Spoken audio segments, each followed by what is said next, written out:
first time conversation, right? This is your first call with them, right? Okay. Your first call is, hey, looks like you filled out a form online to go over what your home might be worth if you decide to sell in the future. Like, what was it about the ad? No, yeah, I like that you guys could buy it without, fixing it up. Okay, cool. Set the expectations of the call. Go into like a little bit of the house. Where are they? So there's a couple of things that I'm looking for here. Okay. And I'm going to put them right here in the script. So what I want is equity, motivation, ownership, time frame, and actionability. Okay. And so I'll actually send you a call right now on an appointment that I set. I set it up for someone else. I think I'm trying to get this process dialed in. So I'm going to send you this call or this link in the chat if you want to book this and go listen to this call. Sure.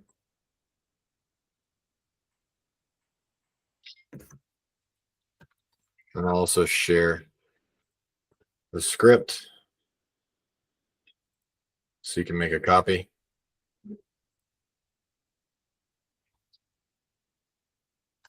So there's the script and there's the call. Now that call took a while because I was really having to build a little bit of urgency there. She, at the beginning, she was like, yeah, I don't know. I'm just kind of in the discovery phase, which they always say at the beginning. They're always like, I'm just in the beginning. I'm curious. I'm not really looking yet. But then you find out their why and they want to move, right? They want to move. You can hear that in that call that I just sent you. So I'll go through the situation questions, homeowner questions, problem awareness, right? So what came up recently, if there's no urgency, rationale question. And then in solution awareness, I'm really just going over a few things, and that's the time frame. If they tell me that they want to be, the house sold in the next 90 days, they're going to start the process in the next 90 days. I want to go out because I know we can do 60-day close, 30-day rent back, 30-day close, 60-day rent back. We can, if they're 90 days out, we can help them. So I want to book that call. Then I want to find out who else needs to be there. The worst thing you could do is drive out an hour and a half to an appointment and find out that the decision maker's not there, like the people on title. So we want that. And then you just book the call. So you go over next steps, what I could do from here. So that's the first part, right? The second part. That's to set up the appointment in person, correct? In person, correct. And you want these things. You want equity, really, so at least over 90%. Go ahead. So whatever their loan to value is. Yeah, you don't want to go out there. Some people, and really 90%. It depends on the home value. We could do 90% if it's like a $1 million home. They own 900,000. We could probably work that out if we're going to do MLS. Mm-hmm. If it's a $300,000 house and they owe 270, there's not really much we can do. So I'm going to look for like 70 to 90% equity, motivation, any reason they would sell, right? Mm-hmm. All decision makers, next 90 days. And then I don't like to do this. Like, what I don't want to do here when I say actionability is, hey, I'm going to bring a contract, and if I come out, are you going to sign it? Like, I don't say that. But I will say something along the lines of like, I want to gauge that they're ready. So they can sell in the next 90 days. Okay. Probate work. And like, it could be 6 months out. Not sure yet. I could sell in 80 days, but it's very possible 6 months. Do you still go? It depends. It depends what their motivation is. So like they said, like I could sell in the next 90 days. It could be 6 months, but they have a reason that they want to sell. I'm going to go. So you know, now if they say like, I would really be struggling to sell in the next 90 days because my kids are in school and I don't want to deal with that, I'm not going to go. Right. I'm Do you not still going to. send an offer if that's the case? Do I still what? Do you still send a number, an offer, if they're saying, I don't want to give them an offer until they're ready. Like that's Okay. my time. We want to avoid those little tiny soft, like we want to have very big, like go out, lots of rapport, lots of, like excitement about the future, and then we get them to that next step. So like no probate, kids at school need to finish. I'm trying to think what else would be an example. Divorce finishing up. mhm, or it could be a job relocation or a job promotion. Yep. So with the equity, you're saying they need to only have a loan that's equal to 10 to 30% of the value of the home? They own the rest of the property? No. 70 to 90% LTV. So basically So they they need have to 10 to 30% ownership in it. Okay, got it. yeah, that's probably a better way to put that. And really I'm going to go case by case. Like if you know that if we go out there, our maximum allowable offer is what they owe on the house, and like I'll go out. But if they owe more, I'm probably not going to go out there because they're not going to come out.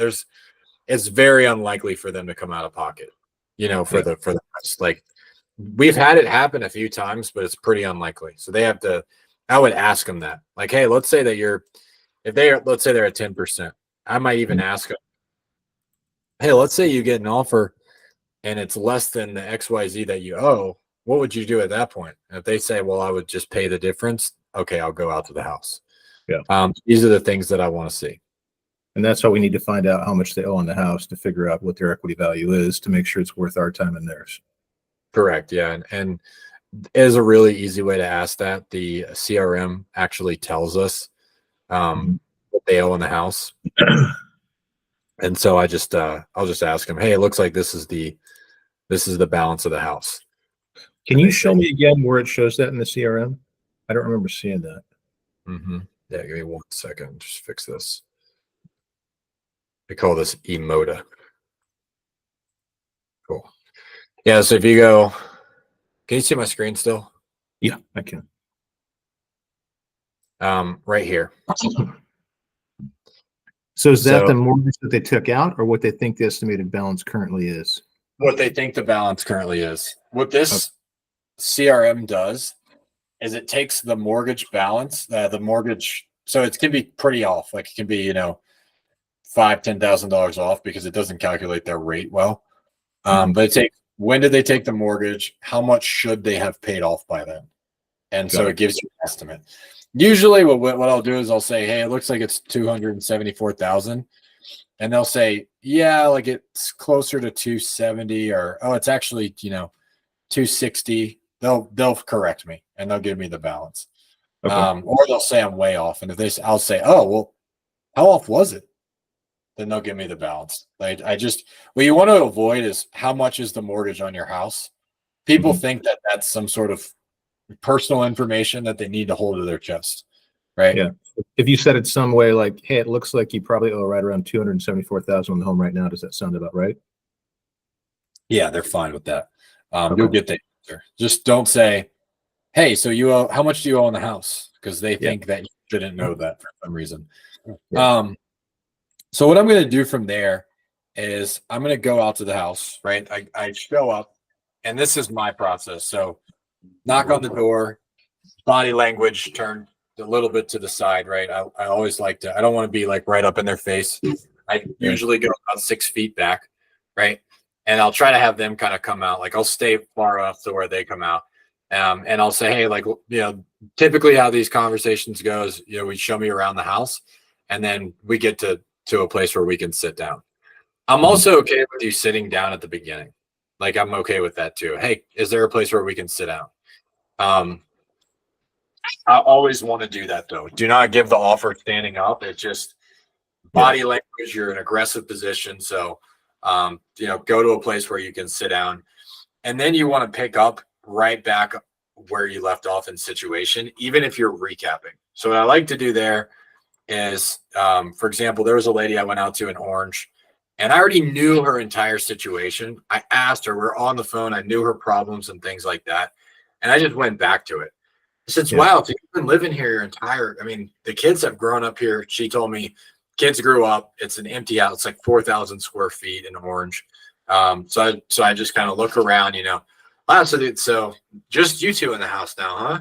She's like, yeah, it's just us two. And you're moving to Los Angeles, right? To be closer to your grandkids? Well, that's the goal, but you know, Fred, the husband, he works here, and so we don't know what we're gonna do. And so I'll just go back into it, right? And you're driving all the way from Orange to Los Angeles to go see your grandkids now. How much time are you spending in the car? And just build that up again. Yeah.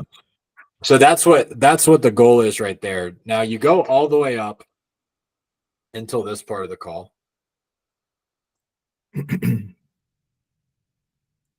You go from you know, time frame again, you kind of recap that. And then I always like to do an anchor when I'm there.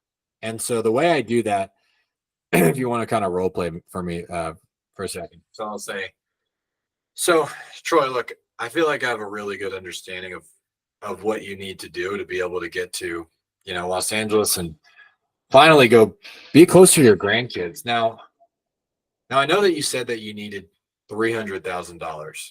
So that way you can now put a down payment on the next house.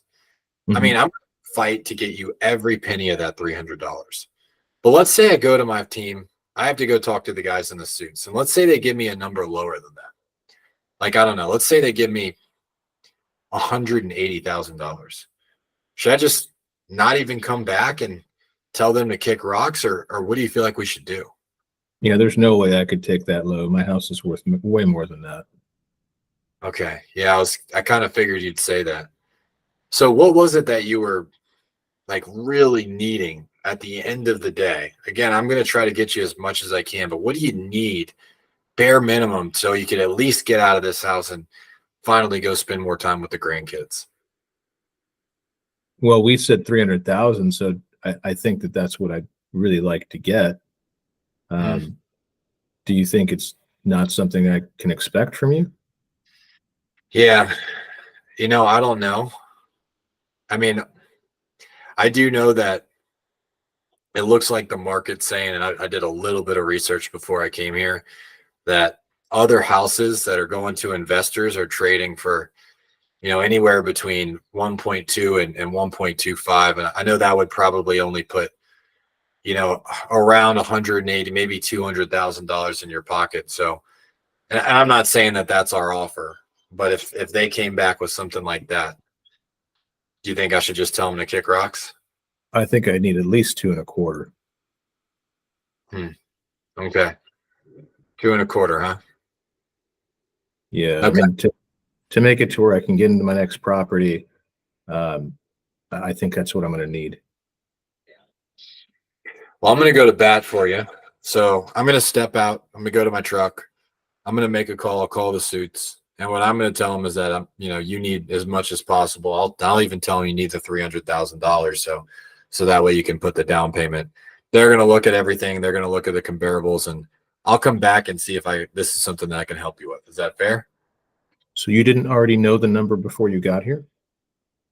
No, unfortunately, I'd have to see the condition of the property before we even have any idea. I got to call them and let them know the condition is, you know, pretty good. I will tell them about the XYZ that we discussed about the roof.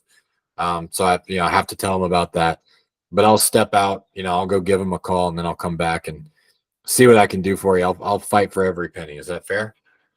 Okay. So I'll walk out. What I do is I actually walk out of the house. I go to what we call the finance parking lot, right? The reason I do this is if you have the number on a piece of paper before you go there, like it's on a piece of paper before you even go there, they might press you pretty hard to give you that number right away. Like, hey, dude, I don't want to talk. Let's just go to the number. Let's just talk about the number. So I always like to frame it like I don't know the number yet. Okay.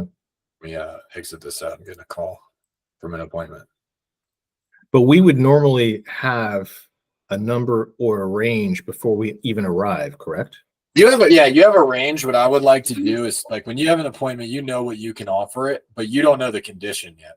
And Yeah. so you go in, you're going to have this spreadsheet, right? You'll have the underwriting spreadsheet that Austin has, or like the MAO calculator. You've already done your due diligence. You kind of know the ARV. So you might say it's 1.2. But it could be $10,000 worth of work. It could be $90,000 worth of work. When you get out there, you really don't know. Mhm. And so what I like to do is just have this ready. And I would just have this calculator ready when I would go run appointments. And I'll just type in the rehab. I knew what the rehab would be.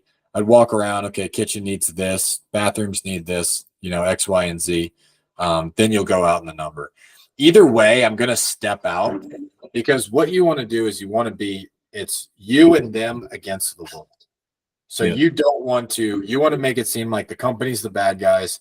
You're trying to get them as, you're on their side, helping them get where they're going.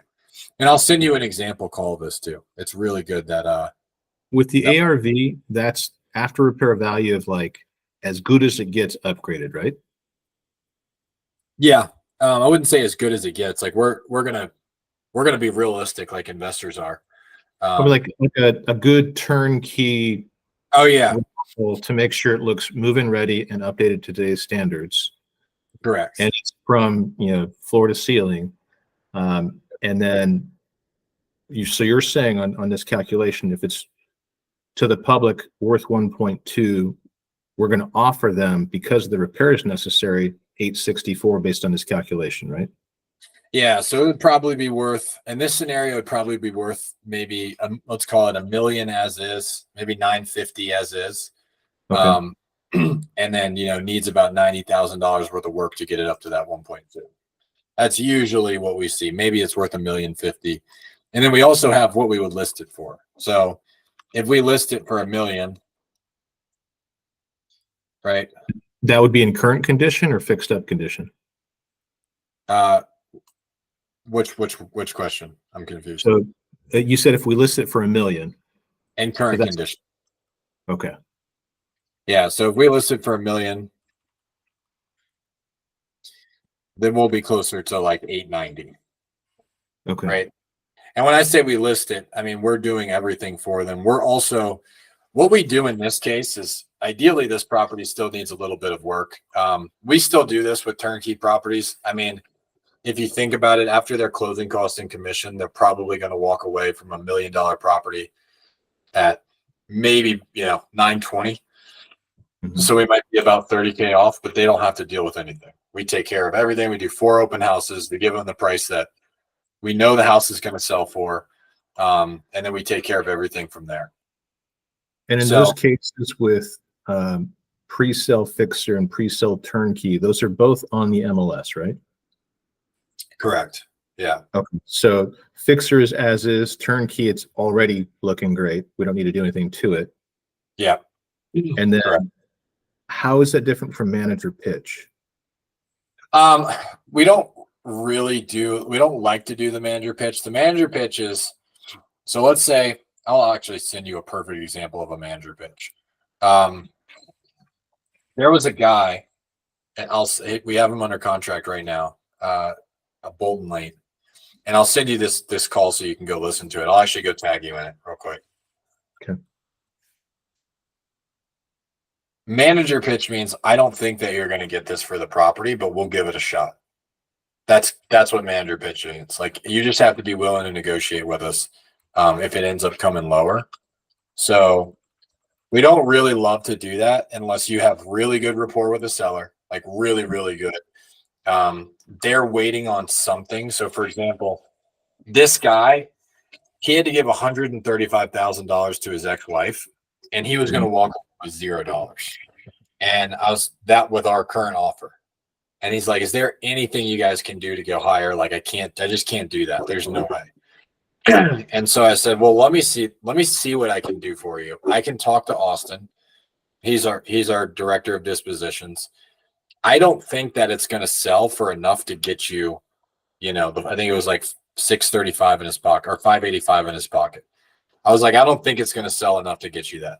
But because this property, I mean, it was the best lot in the neighborhood. This was like a corner lot, had a giant pool, a really good property. I said, because it has all those things, we are willing to give it a shot. Now, we're not going to do that for properties that we're not pretty confident in. We'll only do that if we have reason to believe that the property could sell for more than we think. But we want to set a realistic expectation with the buyer that, hey, it might not do this. And so I'll tag you in this one right now. Let me see if I can find it. And with the process of the pre-sale fixer and pre-sale turnkey, there's really nothing we do different because in neither one we're working on the property. One's just better looking than the other, right? Yeah, don't worry about that. Just use the pre-sale turnkey calculator. We realized that the pre-sale fixer calculator, all it does is it gives us the ARV minus repairs and what the pre-sale turnkey, we're going to use what we're going to list it for as is. So we're going to look at the condition. So I'm honestly probably just going to delete. I'll even delete it now. The pre-sale fixer doesn't. Sorry, I had some questions like, well, how is that different? I don't get it. So yeah, it's not. We really only use the pre-sale turnkey, which is, this is what we're going to list it for minus, if you look at the formula, this is our formula. Online too. It's the ARV of the property, like basically whatever we're going to list it for, minus 6% for agent commission, 2% closing costs.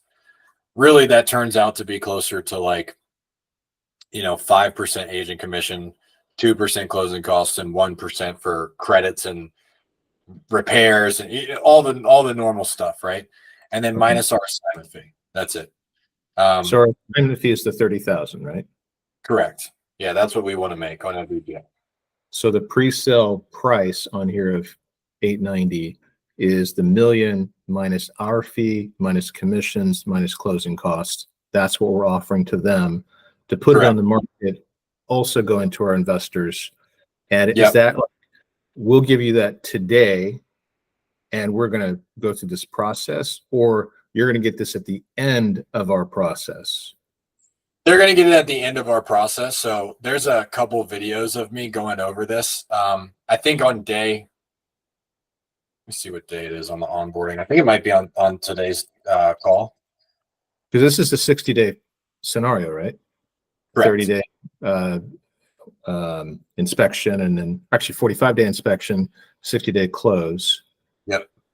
Yes. So they have to basically be open to showings for about 45 days to get it into contract to close within 60. Yep. If you go listen to this call, I'll drop in the chat. This is me pitching it exactly. So I just dropped it in the chat for you if you want to open that one up. Yeah, I remember that call. Okay.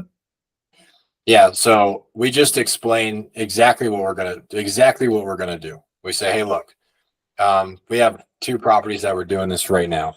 So the first thing we do is we have 64,000 investors and buyers on our list, plus every real estate agent. So before, I don't even tell everyone this is just a perk that we do. Before we even put it on the market, we push it out to them. And if we get a cash price, like there's been a couple of properties where we couldn't put it on the MLS, but we get a cash investor that will make us, $30,000 to $50,000. We'll just take it off. We'll just sell it to them. We won't even put it on the market. If they give that to us in the first 3 to 4 days, then we're good. So like, for example, this property that I just locked up on Fuerte Road, I'll show you. And that's based on Austin having the ability to be attorney in fact to accept the offer. And we just tell the seller, hey, we're in contract now. Correct. Yeah. If you listen to, maybe he called him from his cell phone. If you listen to this conversation, this is another one with Hans that this is the type of agreement. Like he's pulled the listing off with his agent to let us give it a shot. He had it listed at 2.25. We have it under contract at 1.85, And I just told them, look, we're going to push it out to our investors. If they don't take a stab at it in the first 3 to 4 days, we're going to put it on the market and we're going to start cold calling everybody in the area. And we're going to, we're also going to push it out to our investors too. But just get as much visibility. This is the price that we're confident that you'll walk away with at the end of the day. Like, this is the price you will get. And sometimes, if they don't feel the confidence, they might ask, well, how do you know? I just say, look, this is what we do. We know what we're going to be able to get you in your pocket. Otherwise, we wouldn't offer it to you. Like, we could offer you more money and not know what we're going to get you, but we're not going to do that. We're going to get you the amount. This is why you're getting this price in the next 60 days. And that's the 1.85 under contract. Yeah. This house, as you can tell, is worth about 2 point. Yeah. Maybe 2.3, 2.4. We have it under contract for 1.85. And they were listed at 2.25 prior? Yeah. Yeah, I think Okay. maybe more. They dropped it right at the very last minute. But I think they might have been listed. Oh, it's because they got a 266 square foot lot. That's huge. Oh, yeah. Okay. It's basically a winery. It's an avocado farm too. Yeah, so they had it at 2.35 before. Wow. Temecula. Probably would for it. So that's our process. When you go out, what I always like to do is, before I even go out to my truck, before I go out to the car, I'll just say, like, hey, let's say I go back out to them and I can get you that 225,000 in your pocket that you need. What's your biggest concern at that point? And I'll ask them, right? That's in the script. I think you've seen that. You've probably heard me use that in some of my calls, right? So I'll ask, what's your biggest concern? And they'll say, well, there's no concern. Okay, so if I go get that, what would you want the next steps to be? Yeah, and I heard you say. Yeah, so then they usually say, well, I'd want to see it in writing. And so you say, okay, cool. Then I'll grab an agreement so you can see it in writing when I come back, and we can go over that together. Right? That's our process. So I ask them, what's their biggest concern? If I can get them that, what's their biggest concern? And then I want to see it in writing. Okay, I'll grab an agreement, and then we'll go over that together. So let me see what I can do. And do you do a handwritten one? Like I saw one of the training things to have that, or do you actually just do DocuSign and have them sign on your computer right there, or how do you handle that? Yeah, I do. I do handwritten for the most part. Actually, what I would do is bring my computer or my tablet. Jim does handwritten though. He'll just go out and handwrite. It gets a little messy though, because the attorney in fact is really hard to fit the entire address on the contract because it's so small. Yeah. So if you have a tablet, or you can bring your laptop, and they have their laptops, it really depends, because like if you bring yours, they have to go log into their email and everything on your computer. That gets kind of messy. So if you have a tablet that they can just sign, that might work too. Or if they have a computer, then you could just tell them to pull it up right there. Yeah, I only have my computer, but that's kind of how I've had an iPad or a computer in all the in-home presentations. I don't have an iPad anymore, but Yeah, I think that is easier for me to keep it clean, but also it just looks a little more professional than doing a handwritten one. I agree. Yeah, I agree. If we have templates in DocuSign, it should be pretty easy to do. Yeah, you can. And then as long as they have a computer in front of them somewhere, if they have a laptop that they can pull up, you guys can go over it together. Okay. And then with DocuSign, we're only using your login for DocuSign because you're the actual signer, correct?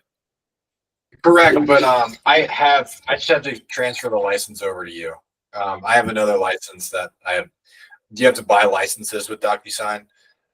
So I just need to transfer it over to you. I can do that in the next couple of days, though. I think once I get my MLS access back, that'll come with DocuSign already, if I'm not mistaken. I'm not aware of that. If that's true, I'm not aware of it. I don't think I paid past when I had my MLSs. I know you can get a free account. A free account just doesn't. I don't think they're going to have our templates and things like that. Oh, that's true. You're right. I would have to import them. Yeah. Okay. Let me see what else you asked.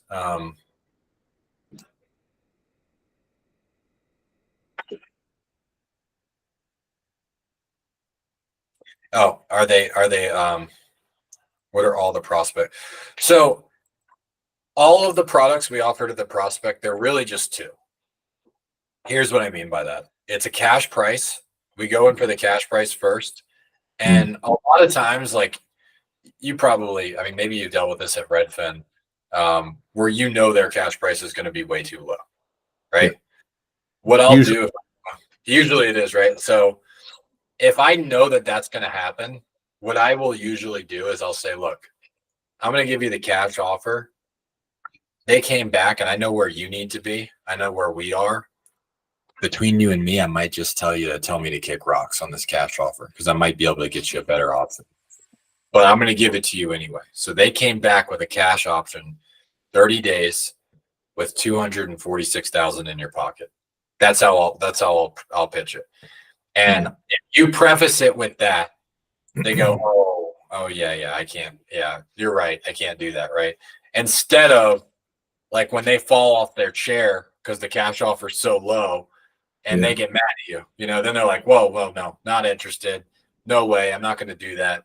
Now, what you do want to give them the chance to do is you want to give them the chance to say no, because sometimes they do. I've been shocked where I'm like, they tell me that they need 300,000. I offer them 100, and they're like, well, I think I can find a way to make that work. And you're like, whoa, like you never even, like those are the deals where we make 100K on them. Yeah. So when you do that, I would assume if I was in their shoes, and let's say I said I need 300, you come back with, well, I can give you 125, and that's after my mortgage is paid and my taxes. That's what I'm walking away with. My next question is going to be, well, what are you actually offering on the property? And usually I'll have some idea what my home is worth, and that's where I would typically come up with, why would I sell for that low? That doesn't make sense. And I'm assuming that's when you come back with the why, which is the why is usually I need money now for whatever reason to get to whatever that result I need. But is that kind of how that works most of the time? I mean, it really depends on the seller. I think that a lot of them know that they're going to be getting below kind of what the market is already. Like if they're, so when I say money in their pocket, that gets them focused on the thing. If you do your process really, really well, like really well, they envision that $100,000 hitting their bank account, them going do X, Y, and Z, like them taking care of X, Y, and Z. Yeah. A lot of times they're like, look, that's okay. That could be the answer. Like if you go listen to that call with Ray, for example, she knew her house on Zillow was worth, she saw Zillow, like she knows what it's worth. Right. Yeah. But she also knows it needs a lot of work.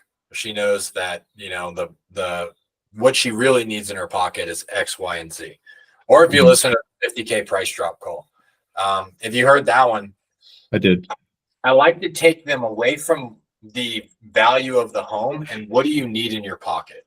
Because the reality is they could just sit around and wait for the value of their home, but the value of their home is whatever somebody will pay for it, And how much time do they have?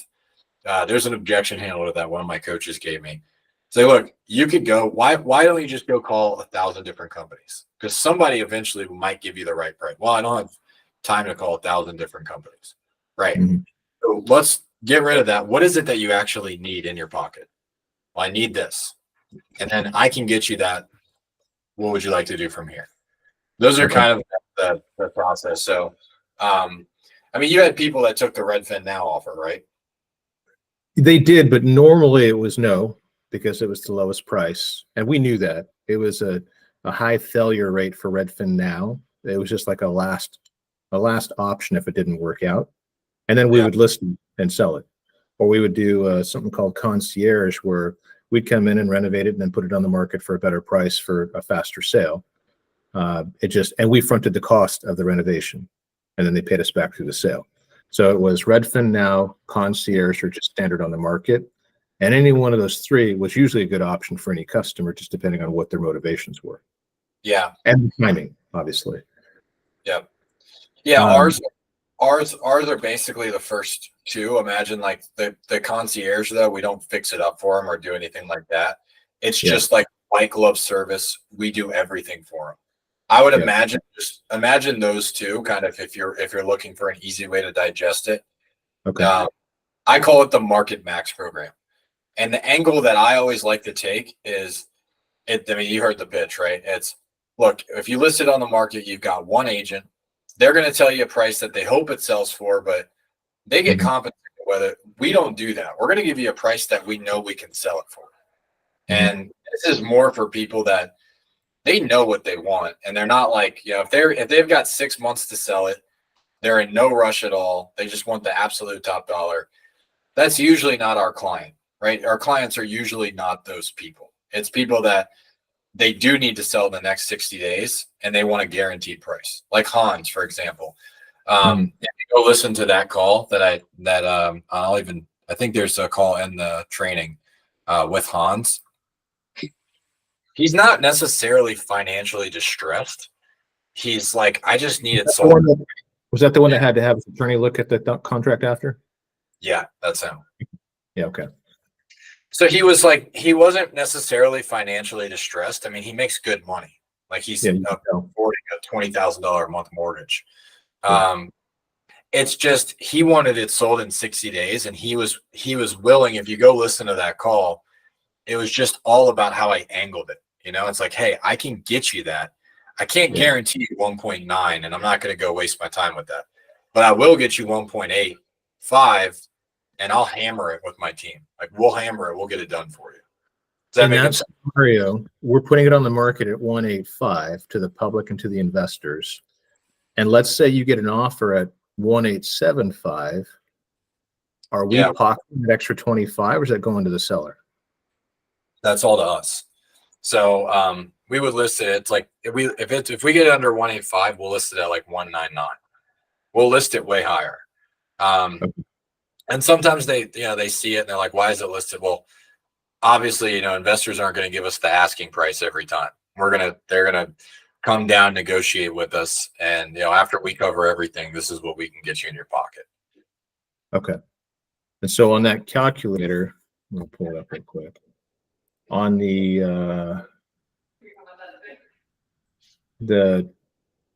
MAO calculator, it'd be like pre-sale turnkey, for instance, as the tab. And let's say the ARV was $1 million. So we would tell them, we'll give you $890 for the house, guaranteed sell at $890. Yeah. Versus a cash offer price that would be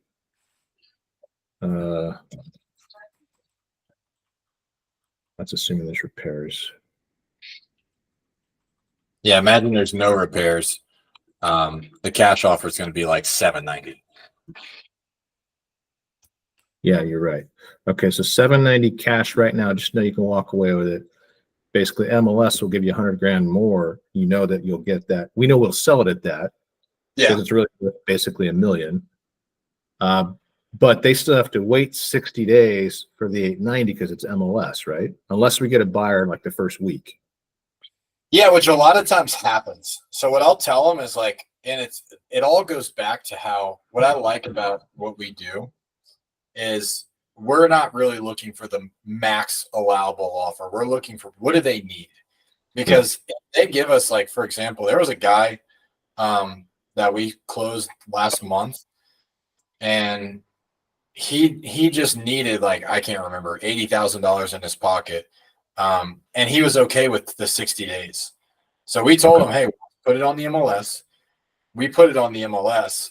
We sold it. We made $50,000 or almost $60,000, and we still closed it in 30 days. So we put it on the market. We got an offer day one, closed 30 days. And in that scenario, they're not paying the costs because we're paying the costs. Correct. Because that's where the attorney effect. Yeah. Okay.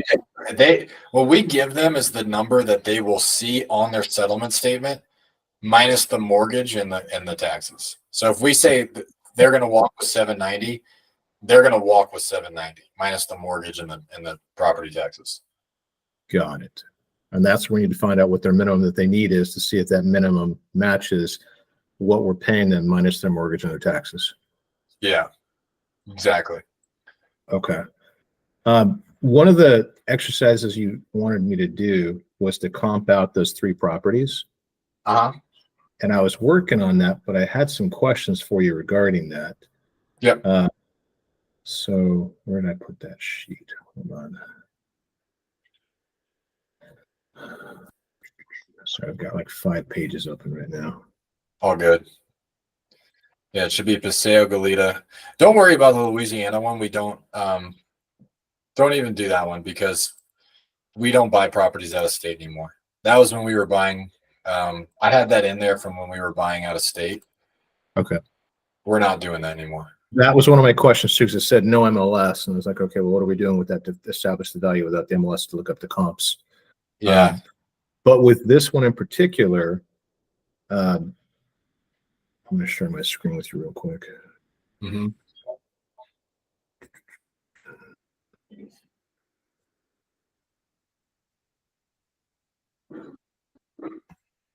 Okay, so I was putting in the first property. Oh, I didn't catch the stuff I did to it. Where did I put that? Shit. So with subject, I was putting in what I expected to need for whatever types of repairs. Oh, that's why it's supposed to be.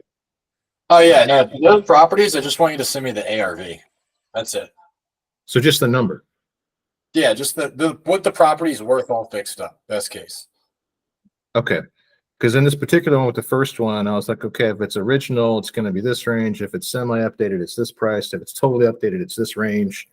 And with that one, I came to like 955 to 970 as a totally fixed up value based on what I could see. But do you need me to show you how I got there or just give you the number, period? No, just give me the number. Did you do Los Alamos too? No, I was just working on the first one before our call. And I didn't know, like with the spreadsheet, you got comp 1, 2, and 3. And should I be making adjustments for kitchens and all that stuff? I didn't know if that's what you were looking for. No, good. I'm glad that you're going that in depth. That's like, if you're trying to go on a very basic level, like this is what you can do.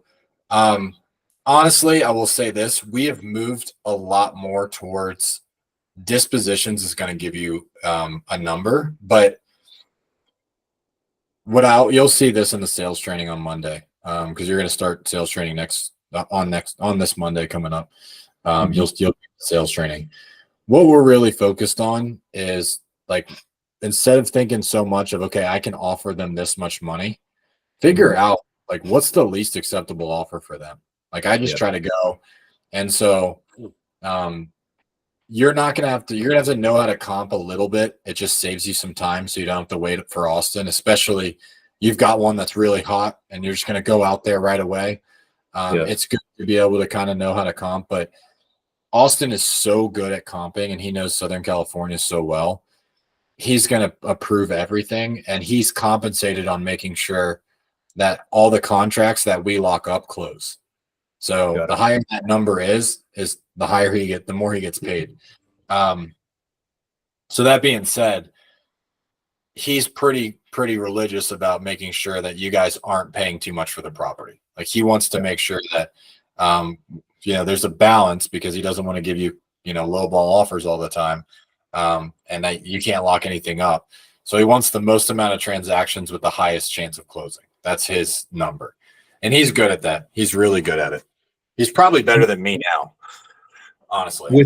With the offer price versus the true value, is it like 20 to 30% off value? Well, let's look at it for a second. So let's say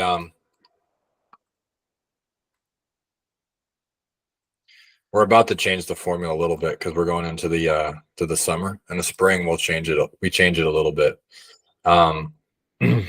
We actually go up to like 94% instead of 92. Okay. But in the winter, we dumb it down a little. So let's say it's $1 million house, right? Or we'll use a 1.2, right? This is kind of like average for us, right? Yeah. It needs $80,000 in work. I mean, this house would probably be worth on the market if it needs 80 grand in work, it needs a renovation. We're probably going to see, somewhere around $1 million that it would sell for on the market. And then after that $1 million, they're going to walk away with maybe, 930. So our offer, if you look at it that way, is 874 divided by 930 is like 93%. However, I'll also tell you this: if it's beautiful, like if it's completely remodeled, we don't really want those to begin with. Yeah.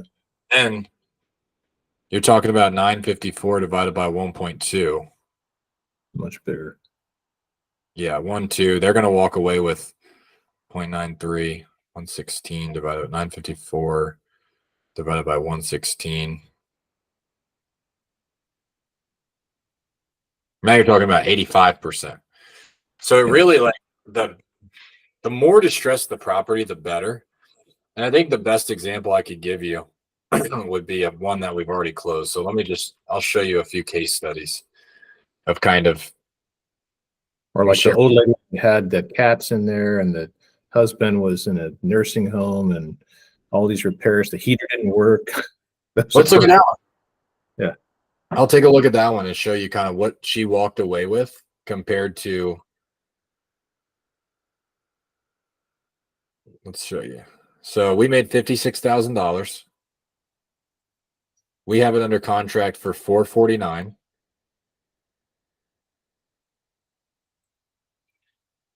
And let's look at the MLS. I just kicked Austin out. You might have kicked me out. Okay. I was in there looking at the comps.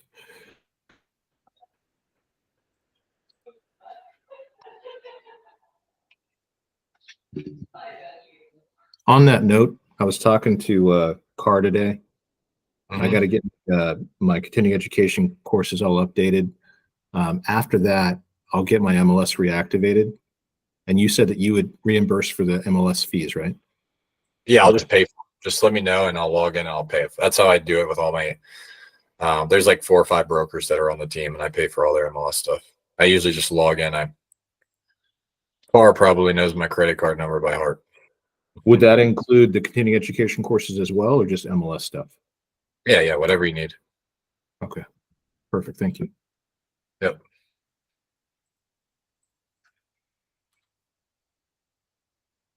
All right, so let's take a look at this one.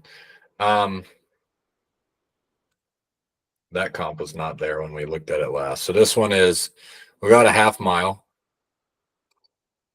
This property, 1,429 square feet. So let's look at 1,229 to 1,629. We got 3 comps. So this one sold for $635. Needs a little bit of love, right? But this one's in pretty good condition. I mean, it looks like they put a little bit of work into it. This one's at 647. And it's remodeled. So we could say that this property, fixed up is probably worth about, 640, 650, call it that. Yeah. Right. So what they could do is they could do 650 minus this property needs about 90,000. So let's do this. 650 is the sale price. They're going to walk away with 93% of that after their closing costs and commissions. Right. Then they would need to do about $100,000 worth of work, which would put them at $500,000 total. We gave them in their pocket $450. So we gave them $450. So that a $50,000 convenience fee. Yeah, we basically gave them 90% of what their houses what they would get if they fixed it up. But then again, that would take them. I mean, that would have taken them 3 months to be able to do, minimum. And then they would have to go find somewhere to live. Was that a cash offer or was that an MLS offer? That was cash. Okay. MLS could have even gone up a little bit more. Got it. So, but Okay. really, we got to that number by just figuring out, like, I think if you heard that call, I basically just said, how much is your next house? How much is the down payment? Mhm. What do you need to furnish the place? And I just got the very, very minimum. Otherwise, she would have been pretty stuck on that fact that Zillow was saying her house is worth 630,000. Yeah. Right. Whatever Zillow said. Zillow says her house is worth 664 right now. And we bought it for 450. So, and then sold it for 520. So like you Yeah. just have to get people out of the price-based thinking and out of the Zillow and the Zestimate and everything like that, which is, Sure. it's definitely doable. It is hard though. I'll definitely, I mentioned a couple times, it's a hard skill to learn, but you can do it with people. You know, I'll let you know a conversation I had with Roxanne here. I was Yeah. listening to your recordings. I'm not often impressed. Seriously, I'm not. And I was Yeah. telling you, I was like, damn, this dude's good. I've been through a lot of training. Like none of it's mine.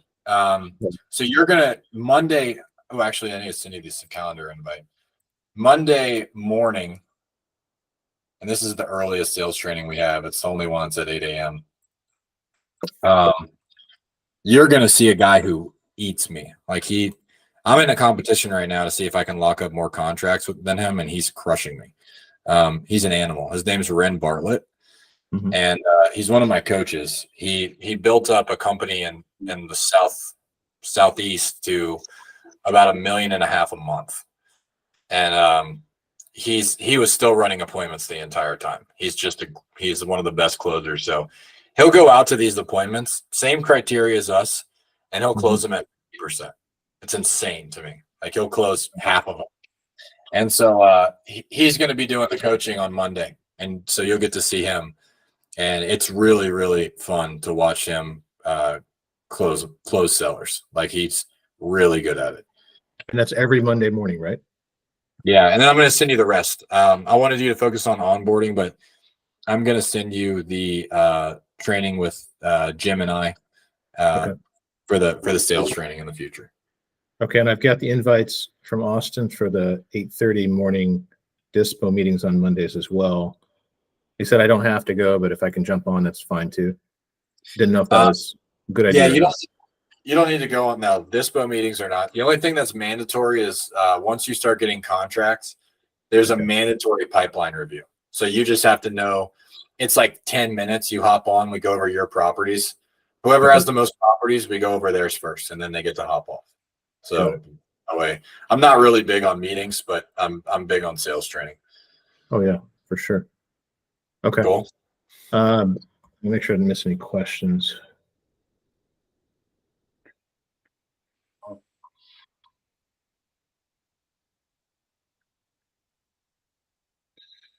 Okay, offer price, percentage. I got your MLS login. Okay, you mentioned Rentometer. Do we have an account login and password for that? Because I can't get any numbers without a, Yeah, again, one of those things. I'll give you the logins. I really don't think you're going to need that based on our current. because it's primarily only for multi-unit, right? Yeah, it is only for multi. Yeah, it's Do we do a lot of multi-unit? 2 to 4 units. Yeah, nothing bigger. We don't do anything bigger than 2 to 4 units. Okay. But the password, I'll just send it to you on your email. Okay. You really won't need to use it much. Again, the model that we're kind of switching to is Austin's comping everything for you guys. Okay. So I would go through the pitch, get them to agree to get an offer, figure out what their bottom line is they have to have, figure out, what that final result needs to be for that, what they have to have, then go back to Austin to comp it out to give me an offer price. Yeah, correct. And then the win for you is like, let's say, for example, somebody like Glenbrook, you'd find out that that they need 449 in their pocket at the end of the day, and we can offer 480, Yeah. you know right off the bat, you just got a $50,000 assignment. So you'll get a $10,000 paycheck on that. We've had a lot of those, especially lately. We've had more. We've had probably $300,000 rips. So $20,000 commission on one deal. And the last since November. So November, like the last 4 or 5 months. Nice. Okay. So the worst thing you could do is always just go back to that max allowable, because no matter what you give them, they're always going to want a little bit more. So usually what I'll do is, even when I have the MAO, if I have no idea where they're going to go, I'm just going to go a little bit under that max allowable offer. I'm going to go a little bit. I'm going to say, hey, I fought for you. You know, I could only get you up to this. And then I'll go a little bit under, because they're going to want to feel like they won. If you give them the price that they said they needed, even if they say they need $30,000, I'll offer them 25, because I know they're going to want to come up to that 30. Yeah.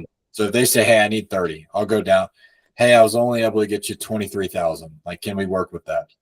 And they feel better at the end of the day than if you come back and you say, I got you the 30.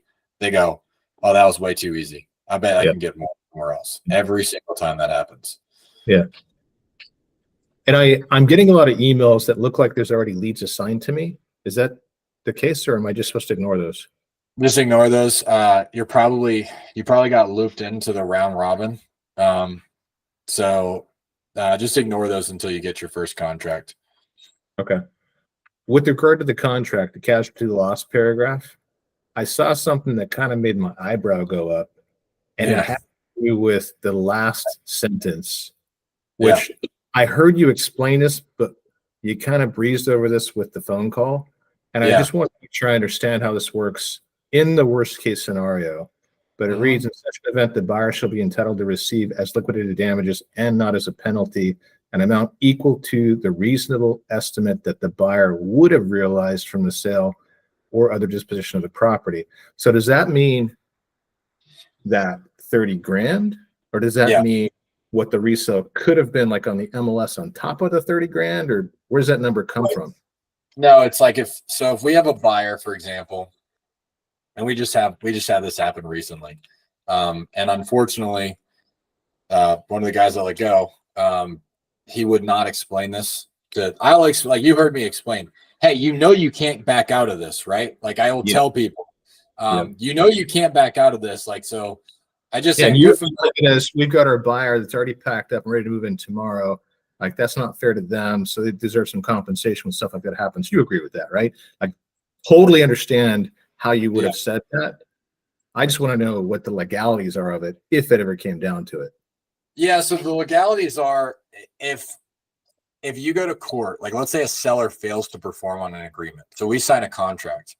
If we fail to perform on our agreement, they can take us to court and they can sue us. Like at 100%, they can do that. If we're outside of our inspection period, because our agreement allows for an inspection period. Our agreement does not allow for a seller inspection period for the seller to do diligence on that. Obviously, there's no agreements that happens. Yeah. So if the seller says, hey, I got a better offer, or hey, I decided, I'm not going to sell. Now, if they say I decided I'm not going to sell because my grandkid wants to buy, like, usually we're pretty nice. Like, I'm not a bad person. Somebody recently, they said, hey, I can't sell because I got sick and I need to stay here. I'm like, 100%. Okay, sign the cancellation. We're good. Yeah. Now, the problem I've had recently is the seller at the closing table backed out because they have to pay a federal tax that they weren't aware of. And that's not my problem that you have to pay. If, like, you sign a contract, we have movers ready, we had everything ready. So someone like that, I could take them to court for the money that we should have made on the property, because we did a lot of work. We spent a lot of money. We did a lot of, like, so not only did we spend hours, doing the showings and everything like that, but we also spent money sending people out there and like little tiny repairs and things like that. We spent like $3,000 on that house. And so they just backed out the last minute. We could take those people to court. And couldn't you just take them to court to sell the property, like in regular residential real estate? Because they're agreed to sell it. Yeah, you could, but what happens if they say no? You can't. The court will not force a sale. They'll give you liquidated damages. That's what that says Okay. is if you fail to sell the property. So the Yeah. first thing we would do is say, hey, you have to sell. The second thing we would do is, if you fail to sell the property, then we're going to come after you for X, Y, and Z. Got it. Okay. Make sense? Yep. What else did I have here? Good question. I like that you read that because I want my reps to explain that. I want everybody to explain that on the team that you can't back out. In the worst case scenario, the reason I put that in there was a year and a half ago. A seller. So this is the actual story of why that's in there. Every paragraph came from something. Like every single paragraph was added on because we had a problem. But it was probably 2.5 years ago. We got a property under contract. We pushed it out to our investors, and our investors went to the house. And they waited until our rep left, our dispo person left. And then one of the investors knocked on the door, spoke to the seller, said, hey, I can give you a little bit more money for the property than whatever they're offering you, I'll give you more. And the seller said yes. And they just went and so they said, hey, we're canceling with you. And I thought, first of all, I was like, you can't do that. And they were very diabolical. They went to the seller, found out how much time they have on our agreement, told the seller to push everything off until the very last minute. And so wait until the day it closed. That's why we have that demand to close. Wait until the day it closed. And then they sent like an automatic cancellation and tried to lock up the agreement. So that's really what that's for. If a seller tries to do that, I'll take him to court over 30 to 60 grand. It'll probably cost me 20. So I'll take him to court for that. If it's something like, somebody got sick in the family or, we need to stay now. Yeah. I'm a human, right? I'm pretty flexible with that. So I'm not going to force a sale on them. But I will if an investor tries to go around us. That makes total sense. All right. Got another question for you. How much time do you have? I'm sorry. I'm probably taking up more time than you expected. That's fine. I have another call, but I think Austin's handling it. It's with another third-party company. Okay. So with this one, it says a purchase price of $12,000. Is that like for a mobile home? Which one is this? I think this is one of your videos. I don't remember which one it was. Okay, there's a couple questions I have here. The very bottom one, you were going over what to put in for your notes, I think, as you're sending it to disposition. All of that. Do we just have a template that we can copy and paste into that instead of having? Good question. We actually changed that this last 2 months, and it's all in the contract now. So did you see this contract yet where you have all this information at the bottom? Yes. Yeah, because that was part of the questions you went through on that one call with that other guy that had run it by his attorney. Yep. So we put them all here. Okay, so you don't need to restate it in this comment section then. Not anymore. No, we got away from that too. It's all there now. Okay. The $12,000. So I think I mentioned you might see some weird stuff in there like that. We used to buy properties in Missouri because that's where I buy my rentals. So all my rentals are in Springfield, Missouri. That property was in Missouri. We used to market out there because I used to buy rent. We used to do a bunch of different things. We used to flip. We used to do rentals. Now I just do the most profitable, quickest cash conversion, which is wholesaling and putting properties on the market. So you'll see weird things like that in the training. And in that case, it shows purchase price 12 grand, but ARV 70 to 80,000. Is that realistic? Oh yeah, all day. We used to buy those houses. I've bought. That's what I'm saying. Once you get some money saved up and we start looking in Missouri, I've bought properties where I bought 4 properties for $250,000 and then they appraised for like $450,000, and I didn't do anything to them. People there let go of properties just way. I mean, they're not as tied to them as people in California. That's crazy. I thought it was crazy in Texas. Okay, so last thing was with regard to the training schedule. Yep. I'm pretty sure I'm a little behind right now. Let me find where I should be. Fine. Take another day to catch up. The 100 calls to close day is just going to be a day of just dialing through a bunch of leads. Okay, and I was looking through all those leads, and it looks like a lot of them are like all over hell and back. But I know you and I talked about just Orange County. Am I calling all over California, or I'm focusing on Orange County, or how does that work? Great question. So what I would do for you is I'm going to go here and I'm going to pick out like, okay, let's see if I can find anybody in Anaheim first. Okay. And then you go through here. They're working on filters where we can filter by county. They don't have it yet. Okay. But for your 100 calls to close day, that day is not necessarily to lock a deal up. That's just to get you used to dialing through the CRM. Like you'll probably make 100 dials and you'll talk to 5 people that day if you just go through. So what I would do is I'd probably go to filter right here. Mm-hmm. And I would go to qualified, right? Yeah. All leads. Actually, I'll just do that. Filter leads. And then I'm just going to go to recently updated leads on the bottom. Okay. And you could just go through and start calling these cold leads. Those are ones that haven't been touched in a long time, because the recently are at the bottom, is top of the list. It's the oldest contact. Okay. Correct. So these are going to be the oldest ones. So some of these might, they might be really old. You could even do the same thing in zombie leads. I wouldn't waste my time with that on any day other than your 100 calls to close day. But the goal for 100 calls to close day isn't to go get a contract. It's get used to the CRM. You're going to get used to dialing. You're going to start learning little hacks. You're just going to, after 100 calls, you're going to know the CRM pretty well.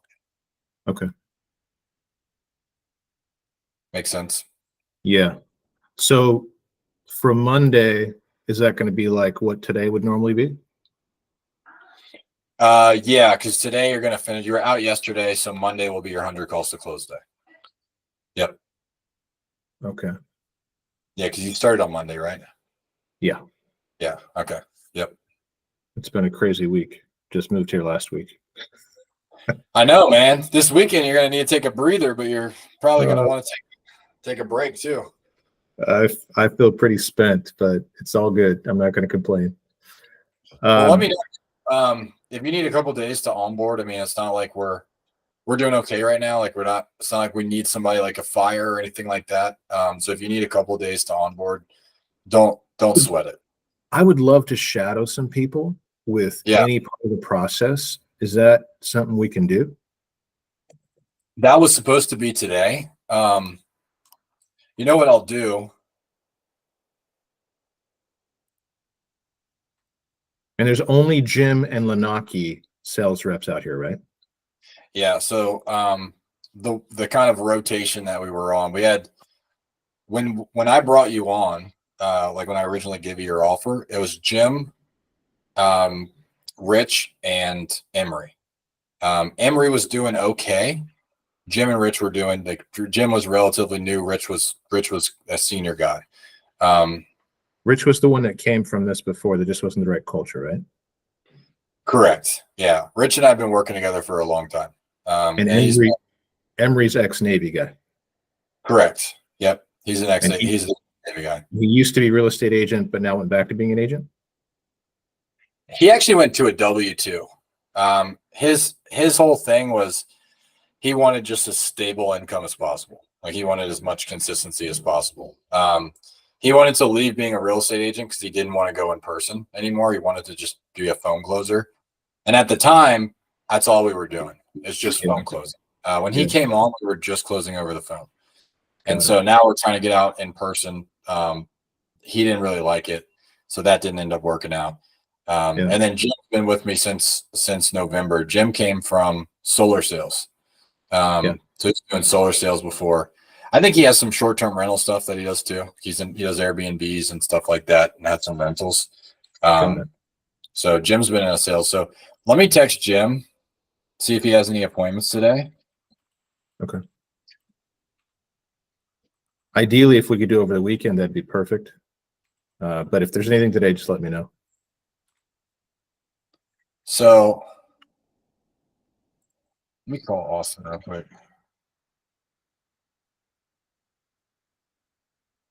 Final thought, a question that I forgot to bring up. In a few conversations back, you'd mentioned that you've got a Jeep that I could use if I wanted to. Is I that was gonna so? bring that up. Yep. I'm gonna talk to him about both those things. Okay.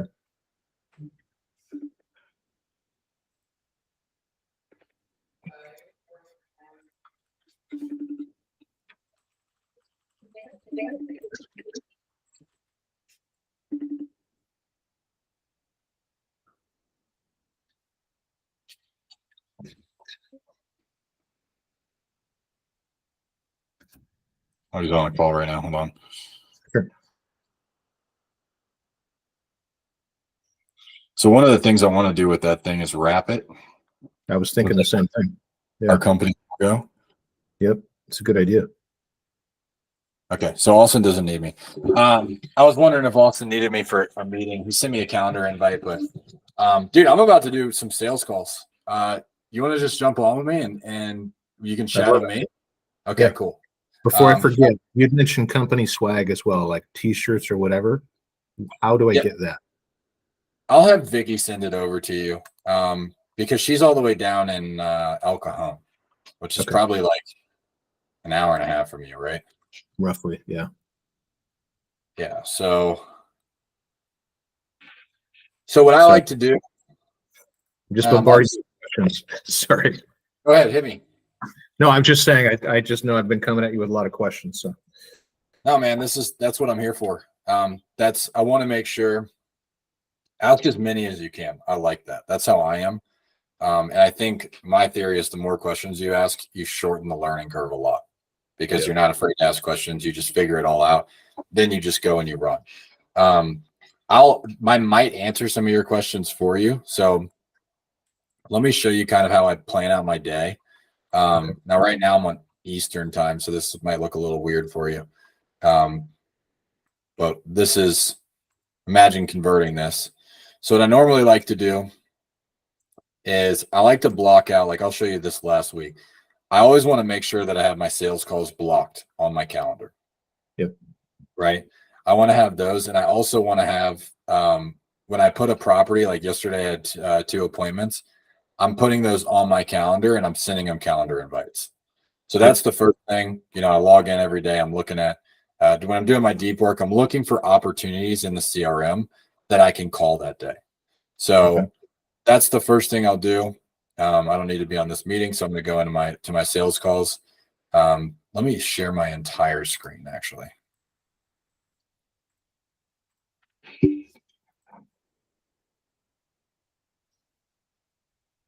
Can you see everything now? Yes, I can. Okay. Now what I'm going to do is you'll see this chat. So you'll see the new lead chat. Now, for this lead, so that's Jim's, right? Because I claimed the one prior to that. Yesterday, I claimed this one from him. This is how the new leads come in, just like this. Now, all of these leads right now are text verified leads. So they literally have to give us their number and say, like, this is the right person. Jim said he's going to go to an appointment on Monday. I might be able to have you tag along with that. But he said it's a re-offer, so it's going to be a little bit of a different process. Still, if I can. Okay, I'll talk to you. It's in LA. Awesome. It's a little bit further. So we're going to go here. What I'm going to do is I'm going to copy and paste this. This is, once you get up and running and you get the new leads, I just copy and paste this and then I call. Okay. And do you do any due diligence first to see what the conversations were prior to your call? Well, this is a new lead, so there aren't any. Got it. Okay.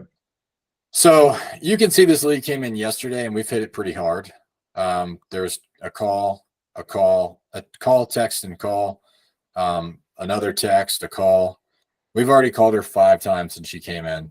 So what I do I always like to just change the number a little bit. And so I'll Your do number? this. Yeah, and Ah, change it so you're not getting a call from the same lead, the same number every time. well, that's That'd cool. be fun. They think it's like 5 different, they just think it's other companies. Yeah. So they're not like, you've called me 5 times. It's like, this is the first time I've called you, even though we call them like 3 or 4 times. What if they want to call you back? What number do you give them? I think you just muted yourself. Muted? Okay, now I can hear you. Oh, you can't hear the phone ring though right now. No.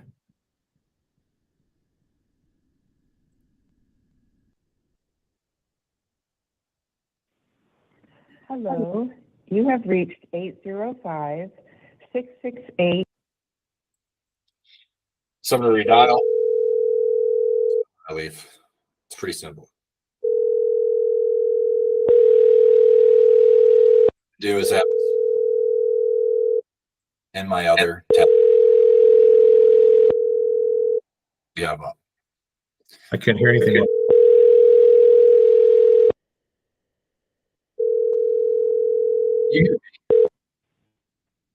Hello, you have reached 805-668-7844. I'm not available to come to the phone right now, so please leave a message, and I'll get back with you as soon as possible. Thank you. Goodbye. At the tone, please record your message. When you have finished recording, you may hang up or press 1 for more options. Hey, Kathy, it's just John. I'm John Lalonde over at Homely. It looks like you had just filled out a form online and asked us to call you to go over what your property might be worth on Vista Drive in case you decide to sell it in the future.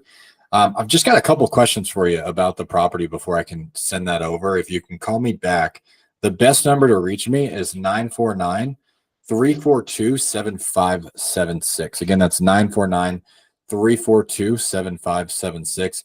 You can also just shoot me a text. That's completely fine too. And we can schedule a time to hop on a call. I'll talk to you soon. Have a good day.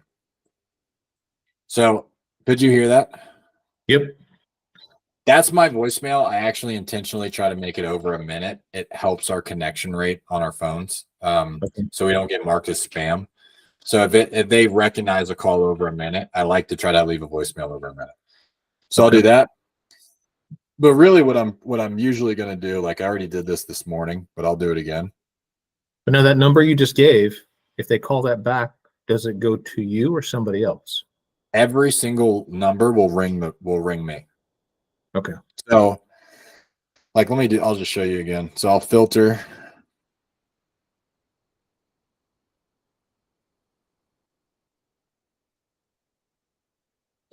I don't know what's going on here. There we go. So what I always like to do is I like to filter by leads that came in the last 8 days if I'm going to go new leads. Mm-hmm. If I'm just going to start power dialing, I'm going to filter by primary market. Some of these no name, no address, they're usually, I don't know what the heck that means.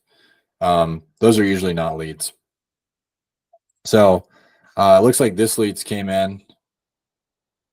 Hasn't really been dialed. This might be a bad number. So I'm gonna try it.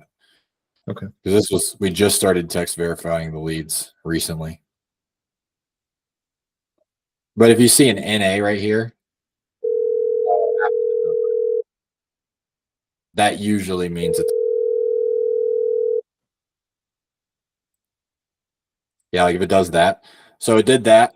I'm gonna redial it again to make sure that it up or anything like that.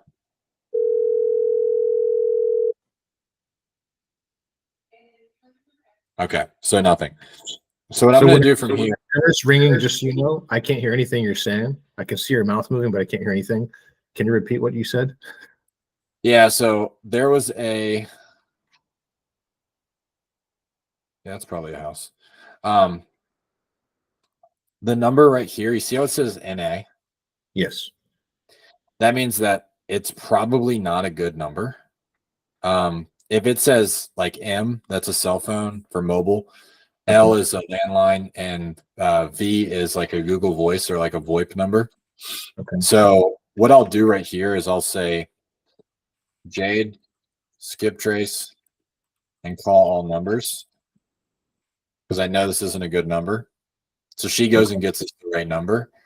I move this over to zombie leads and I stop the active drip campaign. I don't want my drip campaigns going out. So I move it over to zombie leads and then I just tag it with skip trace.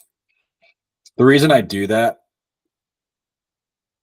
is I don't want this in my new leads bucket. I don't want you guys wasting your time with like trying to dial lead that gave us the wrong number.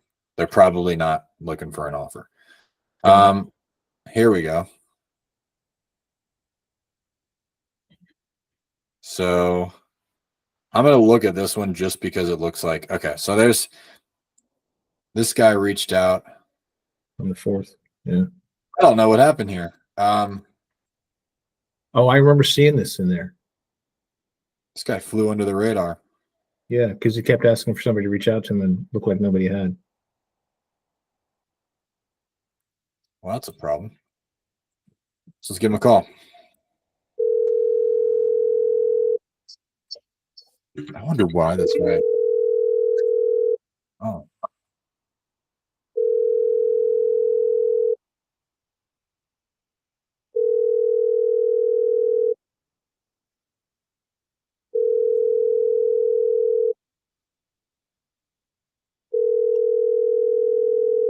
Oh, this one.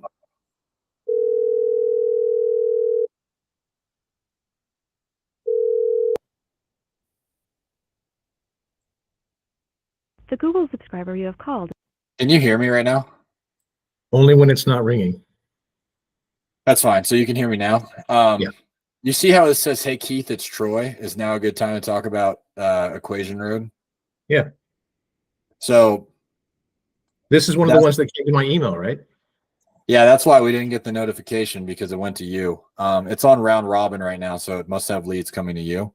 What you Okay. want to do here is you want to just assign yourself, and then you reassign all tasks to you. That's why we didn't get the notification. That's interesting. So what I do is I hit send this text, and this just will automatically say, "Hey Keith, it's John. It's now a good time to talk about your property on Equation Road." Okay. Now here's the thing: is you see this qualified lead button? I'm not going to call that until I find out if this guy's got a 1033A, a 433A. What's a 433A? I know you can't hear me now.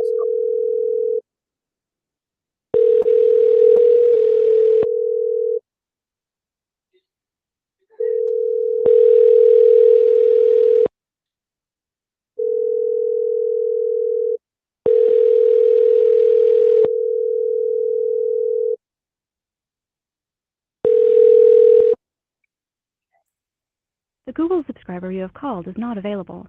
Please leave a message after the tone. Hey Keith, it's John. John Lalonde over at Homely. It looks like you had filled out a form a couple days ago about your property on Equation Road, and even responded to a text, but I don't think that anybody was able to get back to you so far. And man, that was all the way maybe Monday. So I am going to be available for about the next 30 to 45 minutes. If you can give me a call back, I do have a couple of questions for you about the property.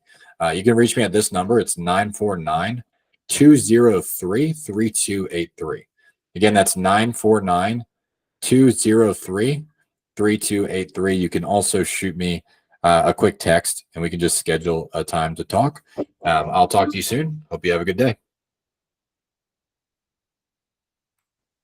That one fell a little short, but that's how I'll do that. A 433A is a document that you get when the property is permanently fixed to the ground, and it So means that they Mobile that's homes.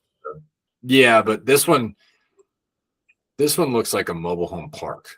It does. I'm looking at it right now. Space 97, that's within a mobile home park, and it's a 1320 square foot unit. Yeah, usually you'll see like lot rent somewhere too. That means that it's that means they don't own the land. which I'm 99% sure they don't own the land here. So we don't want to hit. Go ahead. Most of them I've ever seen mobile homes, that's the scenario, because you have to put it in there to have the space to rent to have your utilities hooked up. Yeah, but they have manufactured or mobile homes that are on land. They're on Yes. their own land. Yeah. Those we'll buy. We'll buy that, but we will not buy a house that's not manufactured. So what I want to do here, I want to confirm that, but Okay. I'll move this to dead. I mean, I'll confirm it, but I'm probably going to move this to dead, and I'm going to put zoning issues. It's not a. If that's the case and he calls you back and says, yeah, I've got a manufactured mobile home in a mobile home park that's got a land lease for 5, 10, 20 years, whatever it is, do you just say we can't help you with that, or you pass them on to somebody else? Or I just say we can't help you. okay. There's nothing we can do with that. There's really, like, even if we list it, there's really nothing we can do. This is a lead from the other day. It's a guy trying to buy a property. Here's another one. We'll just double dial. So I'll change the number.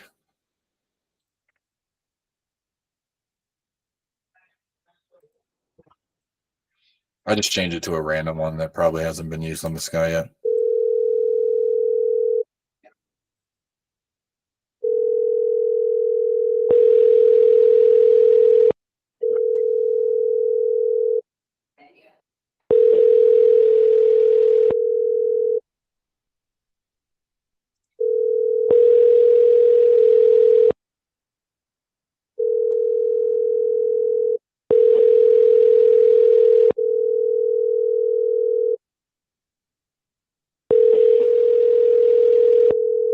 Your call has been forwarded to an automated voice messaging system.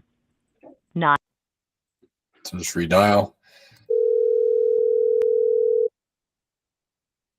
I hope I'm not getting.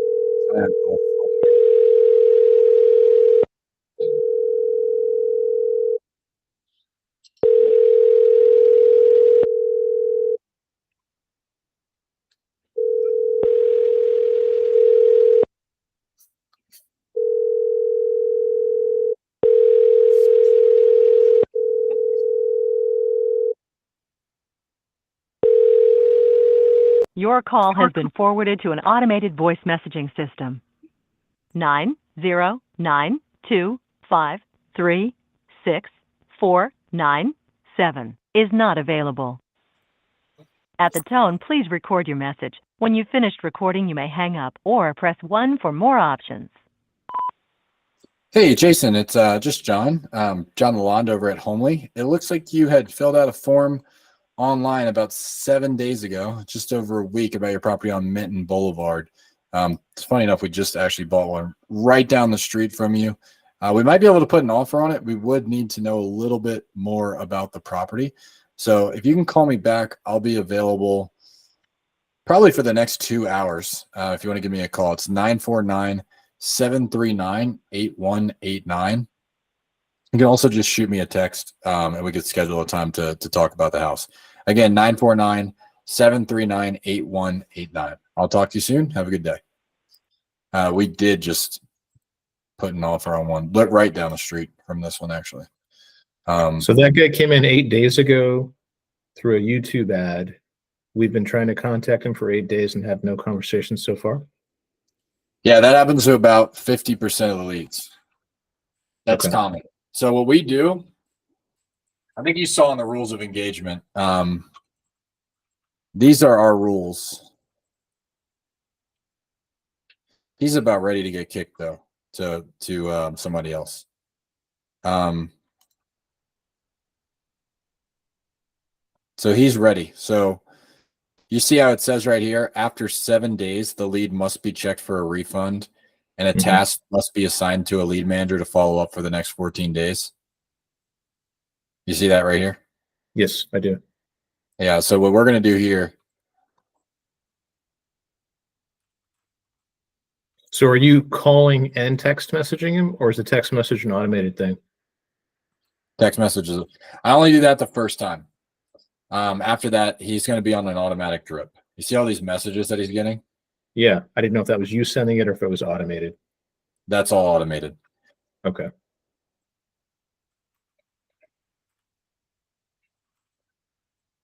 So now I'm going to send it to Jade, and she's going to do the follow-up. I don't want you guys trying to follow up with leads in over 7 days. It's a waste of time. They're probably not going to answer, but what we do is it's probably pretty annoying, but they go to a appointment setter who literally dials them 3 times in a row, 3 times a day. And if they don't answer, I don't want to do that personally because they're going to be my lead manager will do that. She's a VA in the Philippines. Yeah. And her whole job is just to see if they're good numbers. Like if they're an actual seller looking to sell, she'll pass them over. Because some people, like, I just filled out a form because I want to try a new lead channel on an Instagram ad that I saw. Yeah. I haven't answered the phone yet, and they've been calling me 3 times a day. I just haven't answered yet because I'm in the meetings. Like if they call me when I'm ready, I'll answer. But good luck getting me when I'm ready, right? Yeah. So. Especially like I don't answer my phone. If I'm in a dialing block, I'm not going to answer. So I know that those people are probably dealing with somewhat similar things, right? Even if you look at a lady I spoke to today, it's a perfect example.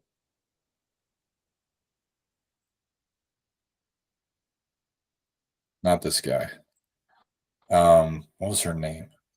Adise.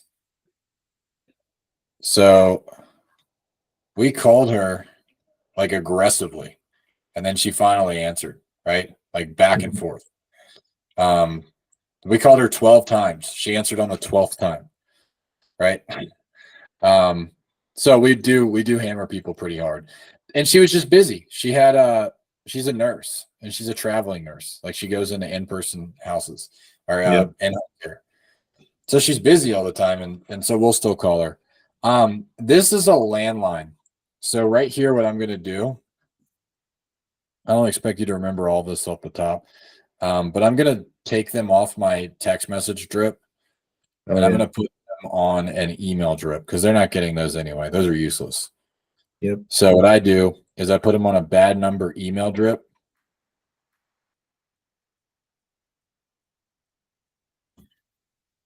And then I'll change the number and call. Hopefully I'm not exciting you too much and getting you all amped up with the it's not super sexy, right? At the beginning. That's okay. So that's what I'm going to do at first.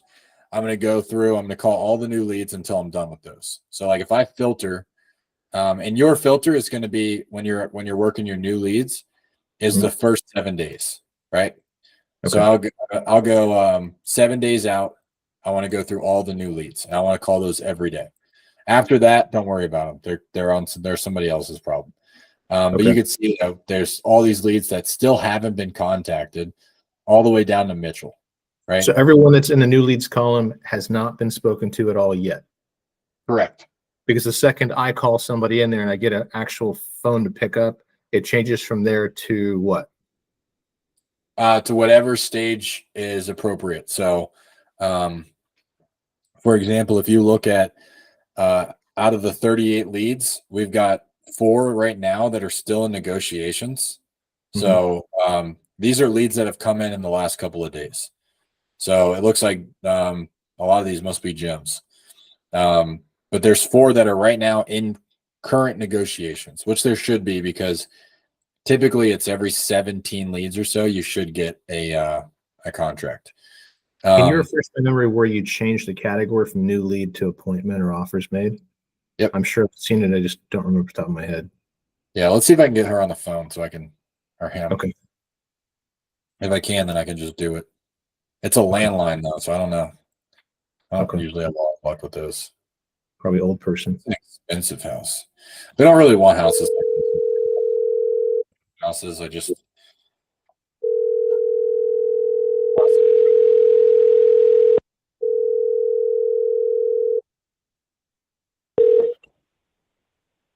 Please leave a message.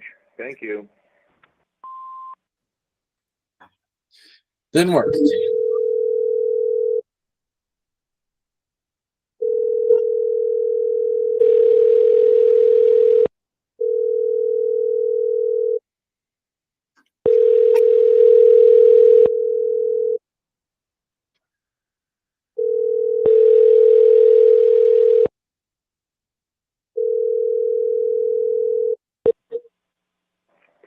leave a message. Thank you. Hey, Mitchell, it's just John. John Lalonde over at Homely. Looks like about 3 days ago, you had filled out a form, asked us to give you a call to go over what your property on Viewmont Drive might be worth, or what you would get for it if you sell it in the future. I do have a couple of questions. There's not really too much I can see online about the house, and I'll be available for about the next 30 to 45 minutes. If you can give me a call back, this would be the best number. It's 949-342-7457. Again, that's 949-342-7457. You can also just shoot me a text. We can schedule a time to hop on a call. I know it's a landline. You can try me on a cell phone. So I'll talk to you soon. Have a good day. So what I'm going to do there is, I left a voicemail, exit dialing. I think as you saw what I did, so it only lets it if it goes to voicemail. There's a button that says pick the call status. I want to make sure that I say like I left a voicemail, left a text or whatever, or other if you didn't do any of those. And then what I want to do is after I speak to the lead, I want to click right here and you can move it into the appropriate bucket. So the only time I'm really going to move them into zombie leads straight from new leads, if they're like, they call and they say for some reason, like we just can't get anything from them. They say they're a year out. They're not really looking to sell. I'll move those into zombie leads, but that's pretty rare. Like I'll show you an example of a lead that the lead I spoke to this morning. Okay. We can listen to a call. Hello, Hi, Adise, can you hear me? this is Adis. Hey, it's just John.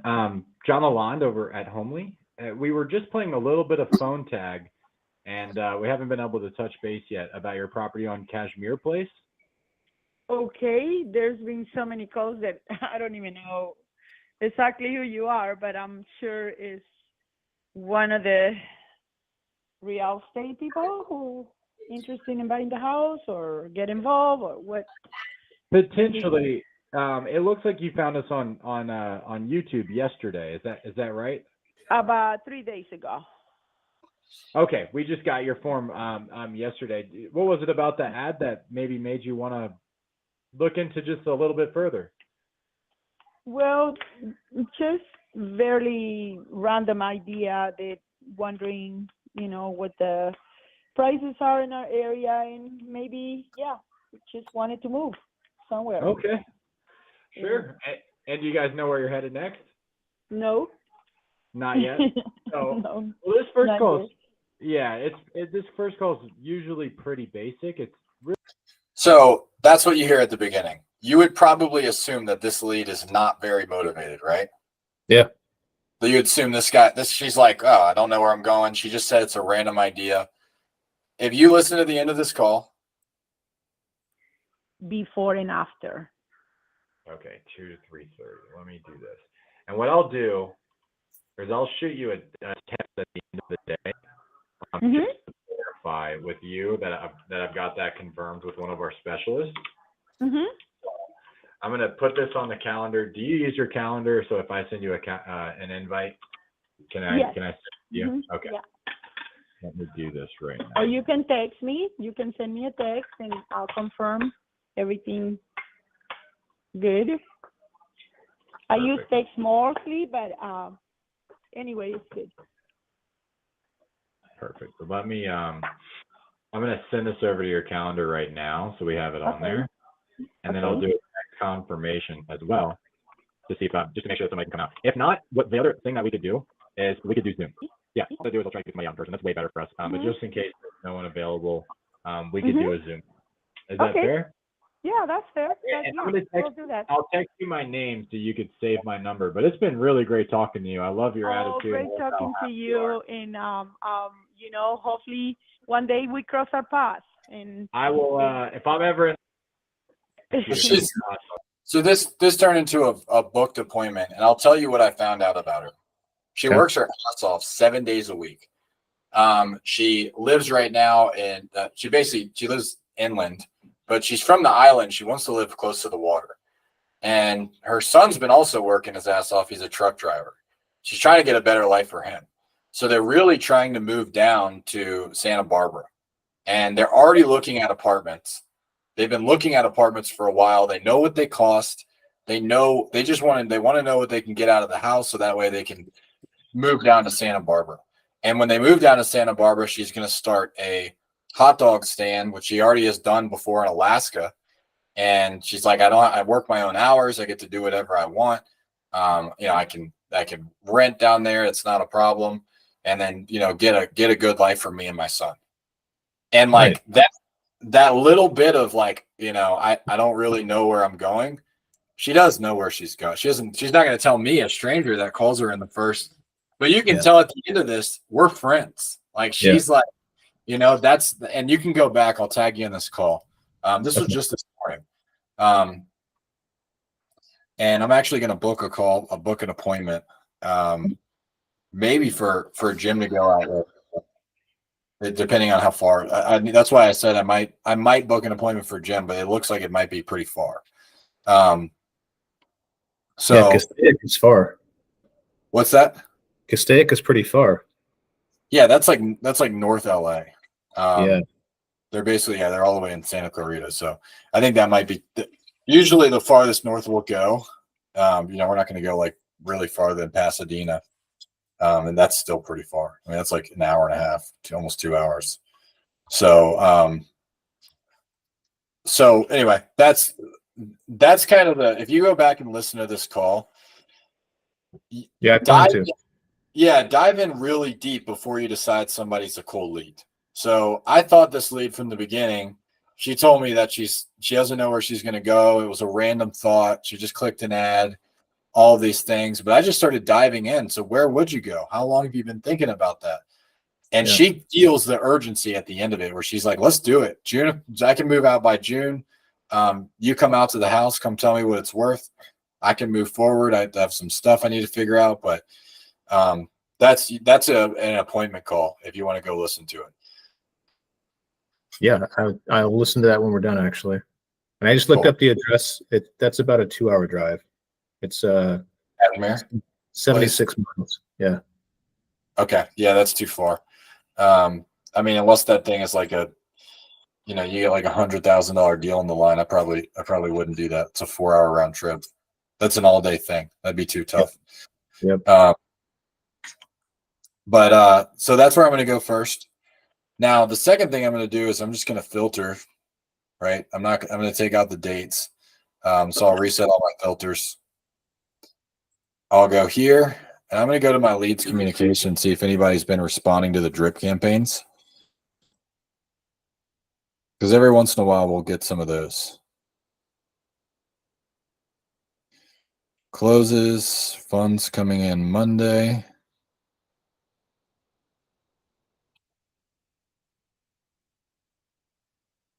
So Jim's already working on this. Is this all leads, or is it just open leads or your leads? These are all leads. So I'm going to check to see that these are being followed up with. So if it's Jim's, I'm just going to ignore it. I mean, if it's Jim's, it looks like he has a follow-up that I guess this guy's trying to get some money for something. I just clicked on it. That's how I know that. I saw it right here. Yeah. So I don't know of a way to filter by just your leads. Maybe your profile will do that. But mine shows me everything's. Got it. Now this is weird. This is the one that we just saw.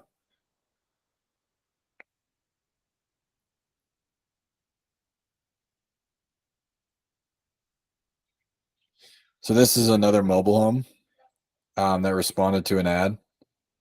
Are you talking about Barbara Johnson? Yep. Okay. So I'm looking at her thing. She responded dead from a dead lead. So she's in dead because she's a mobile home. We're trying to eliminate those. That's why you don't hit the qualified button. It will tell Google that if you hit the qualify button, it will tell Google that that's what we want. All right, I'll look at this one. It's in working. See if she. was working with somebody in particular. So it looks like Jim called her. I don't see what you're seeing. It's still the same screen for me. Okay, now I see it.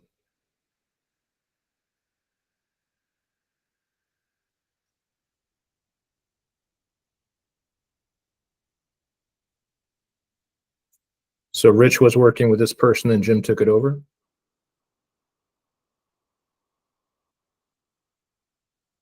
Yeah, and usually what I'll do, she's having a rough time. Usually what I'll do is I'll just go, and if I see, I'll just tag somebody, because she called him back. If you can see, he called her and she called him back right away. So I'm going to start sifting through this guy. Oh, that's an MLS deal. Not going to worry about that.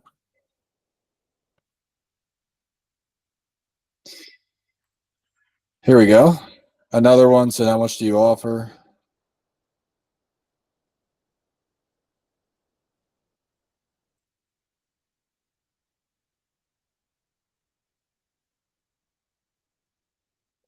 So this one, I will look at the notes, because it looks like somebody gave her an offer.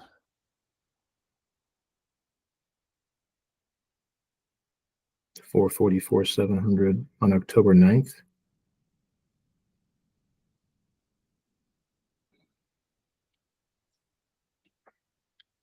So now I'll just call him.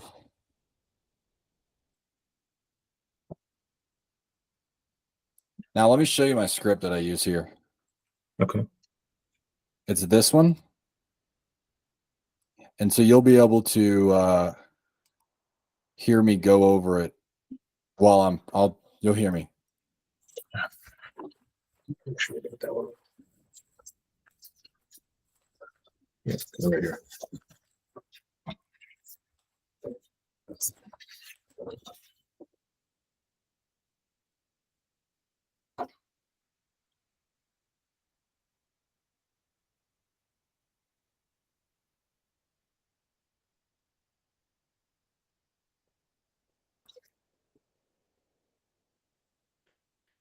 Oh, she didn't answer. I'm going to read out.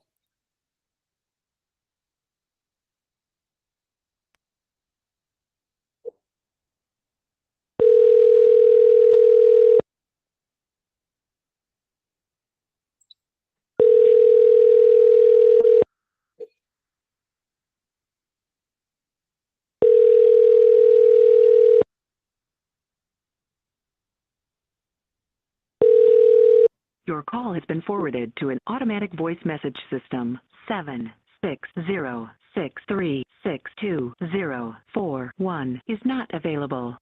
At the tone, please record your message. When you have finished recording, you may hang up or press 1 for more options. Hey, Jana, this is just John, John Lalon over at Homely. I believe you were working with Emery in the past about your property on Emerson Drive in Palm Desert. I'm just looking online. It doesn't look like it's sold yet. I was curious if you were still looking for some ways to potentially sell it. If so, shoot me a text. We can hop on a call, or if you want to give me a call back, you can reach me at this number. It's 949-774-4114. Again, that's 949-774-4114. And I should be available for about the next 30 to 45 minutes. I'll talk to you soon. Have a good day. So I'm going to take a look right here. And what I'll do is, because she responded to, let's see what happens here. Did she recently respond to something? Yesterday. Oh, okay.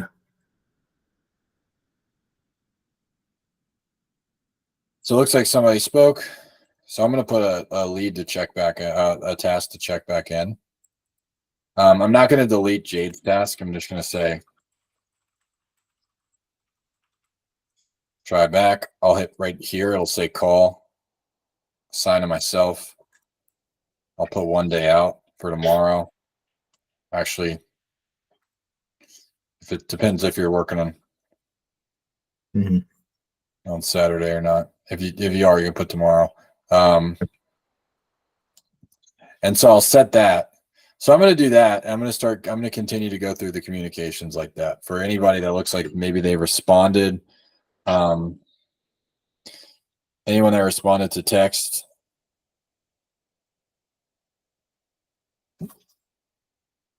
You'll get guys like this that are kind of like,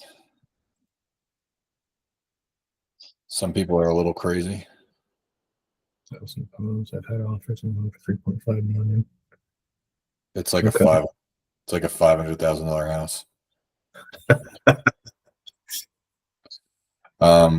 Maybe it's not. I mean, I'm looking at it right now. Yeah, no, it's he listed it for 1.6 and it didn't sell. And he just removed it this year. So people do that. People we do have people that you'll run into that pretty often where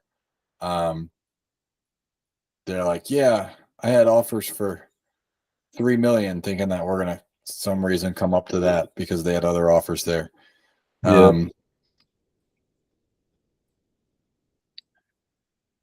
Here's one. This person said, talk to you Friday. I'll talk to this person. So this one's interesting. I will look at this. It said still pending in February. What does that mean? Still pending?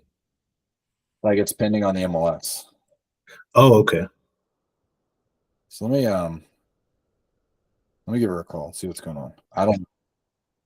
That's through the notes as I'm calling.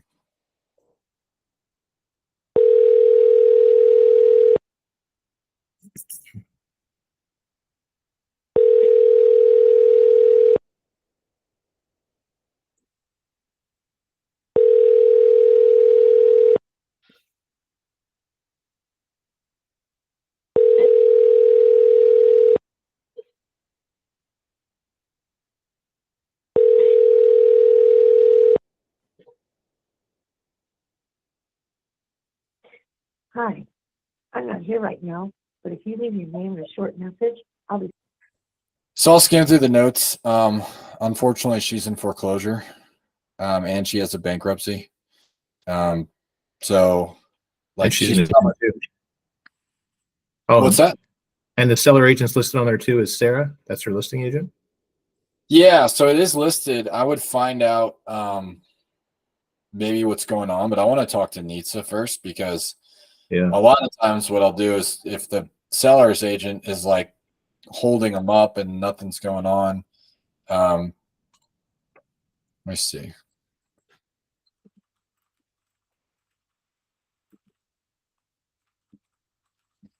This is the thing is even what we've got a lot of people here, we can't get back to everybody. There's still leads in the CRM that haven't been responded to yet. That's why I like to go. Is there a way to filter the leads by how long they came in ago? Like 2 days ago, no contact yet, or 5 days ago, no contact yet? Yep. Yeah, that's a great question. So what I'll do is I'll go here to active leads, and then I'll go to filter, and then I'll go to open leads. And this will tell me everyone that has texted or called us back and we have not responded to yet, which are a lot, right? There's a freaking shitload. So I'll just start going through these and seeing. Now, some of these are probably worked on. Like this one could probably be closed out. Looks like somebody responded to it. They're all on appointments that are being worked.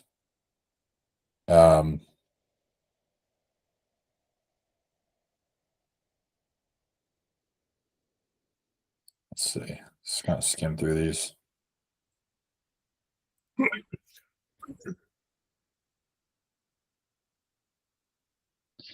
It's like this one. I might just call and check in. I'll do that. We'll show you how it works. So she says she has 2 other offers. I don't think the other offers. I'll just see if she took them. There's that other Mentone you talked about. Great.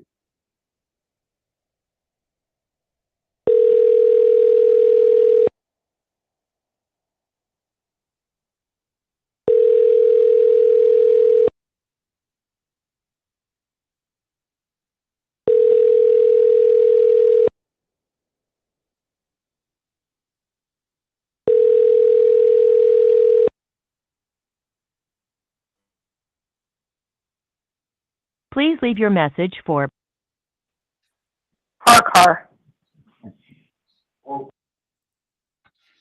So I won't say this. I won't say it's now a good time to connect.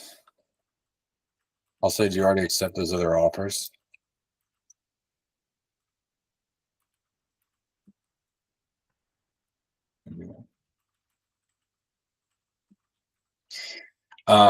Here's another thing is you'll see people that kind of people just there's a saying like sellers are liars. I don't love it. But I do know like this lady said she had an offer for 325, and I know what this house is worth, and no one offered her 325, but she's going to stand to that. And so usually what will happen is they will continue to stick to their guns and say that they are, someone offered them this until they really need to sell it.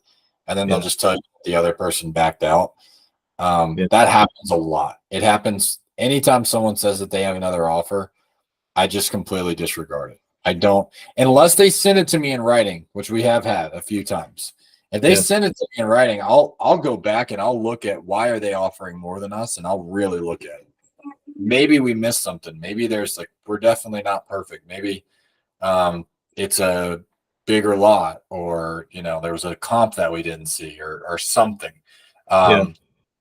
There could always be those things. So we will go back if somebody's, especially there's this one company called Sellers Advantage that they're always offering on the same properties. They do similar marketing than us. And so if they come back at, a price that's more than ours, we'll usually just go offer them the same amount of money, and we can usually sell those. Most of the time we're a little higher, but every once in a while they come in, they beat us. And the CRM on this property is thinking it's worth 474. Yeah, but that's the like Zestimate probably. If you look at the house, I'll show you kind of why it's not worth that. Yeah, I read the notes that Emery put in. It looks like it's probably pretty old and dilapidated. It's not that, it's on a highway. It's literally right off the highway. It's very, very old and dilapidated, but it's the biggest thing is the location. This is, if you look where it is on a map, I mean, it's definitely on the 38 running through the town. It even said there's an airport hangar on the property. On the property, yeah. So yeah, it's not worth what she thinks it is. So I'm going to keep going through this, and then I'll go through one more. I've got a call that I'm going to try to get a hold of this guy a little bit later. Him and I had a good conversation, and he verbally accepted my offer. I'm going to try to see if I can walk him through DocuSign on the phone.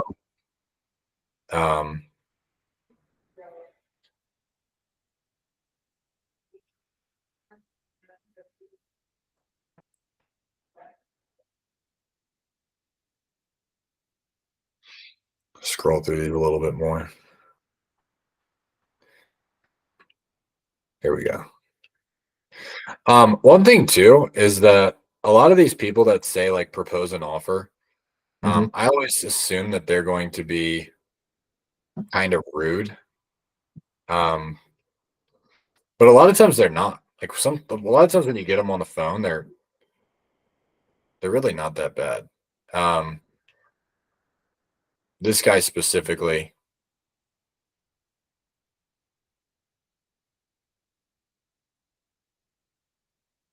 Oh, I remember this guy.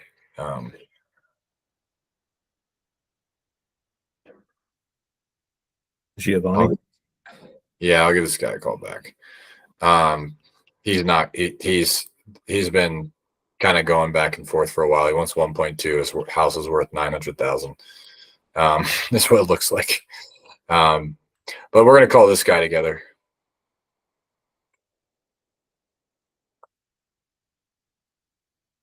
This guy we've been working on him for a while.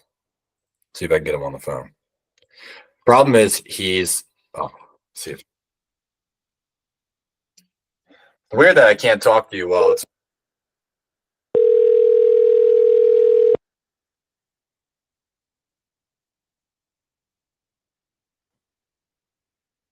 that was weird.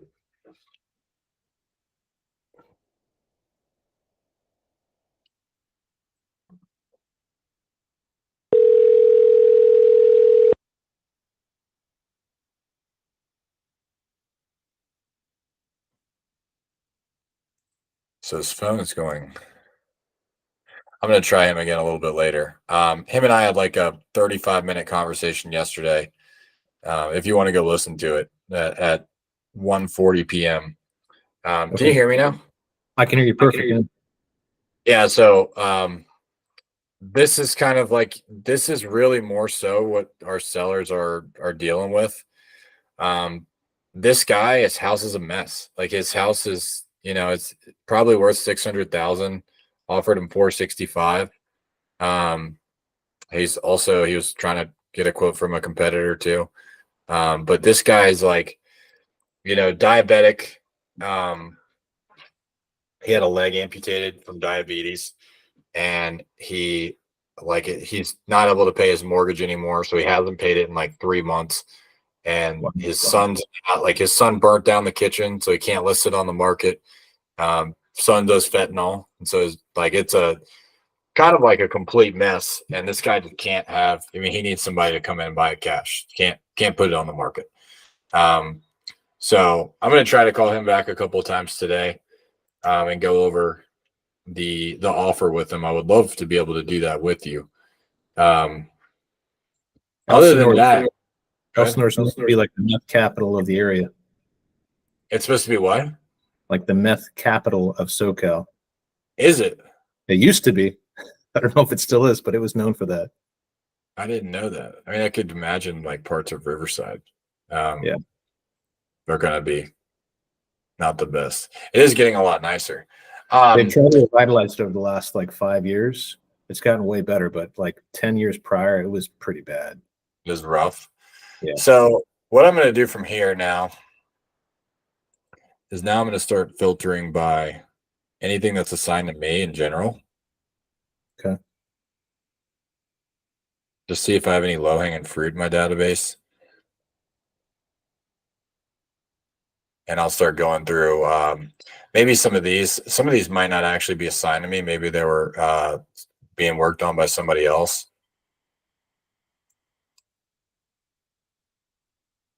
So this one's being worked on by Jim. There is a task assigned to it, so I'm going to move on from it.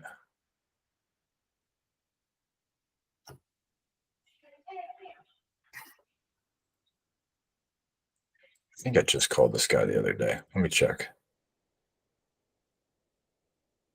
Yeah, so this guy listed it. He did list it. I'll give him a couple of days to breathe before I call him. Now, these things like this, he listed it. I will put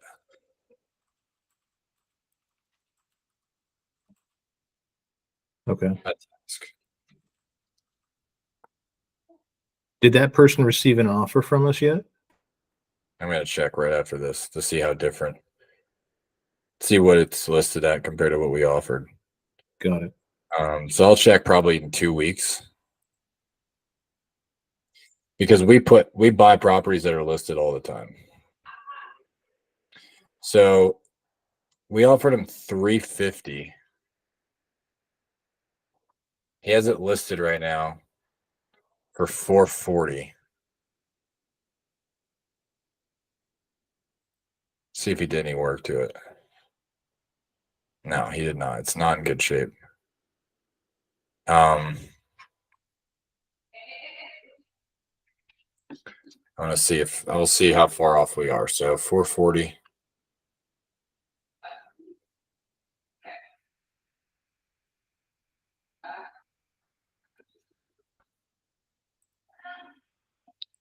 He's probably about 25,000 too high on somebody could come in and get him that, but I'm going to check in on that. You know why a lot of these are coming in as assigned to me?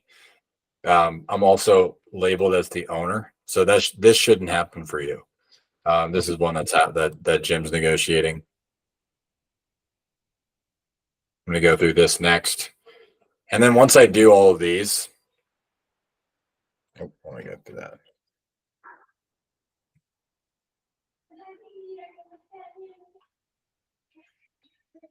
I'm going to check on Reggie. I think she's going to lose the house. This lady. It's in foreclosure? I wouldn't be surprised if I go look at it right now and it's foreclosed on. Wow.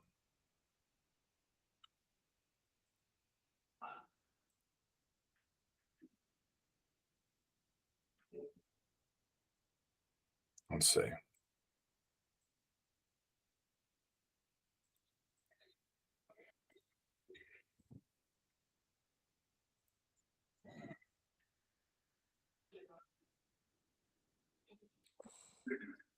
Dude,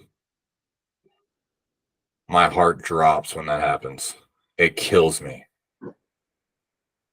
It's sure it's still on the market right now, right? Foreclosed. It's on the market, but not with the same. You can see right here. Foreclosed. Oh. So the bank's selling it. Yep.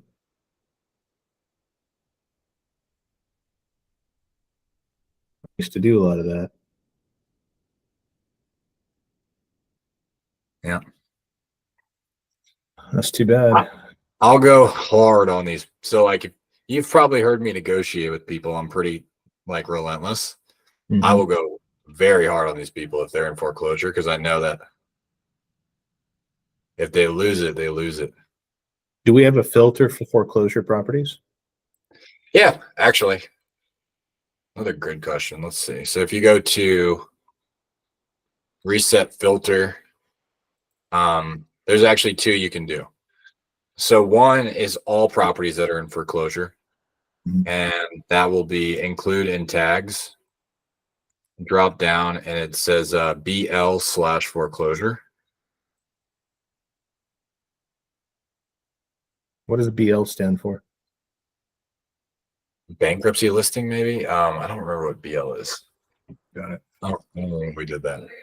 I'll take a look at this one because it is in it's in foreclosure. Can you show me what you're looking at? Oh yeah, I did. I wasn't sharing my screen that entire time, was I? No, I was just looking at your pretty face. There we go. Right here. So this was. Did I show you? So let me redo that so I can show you. So if you go to filter right here. Okay.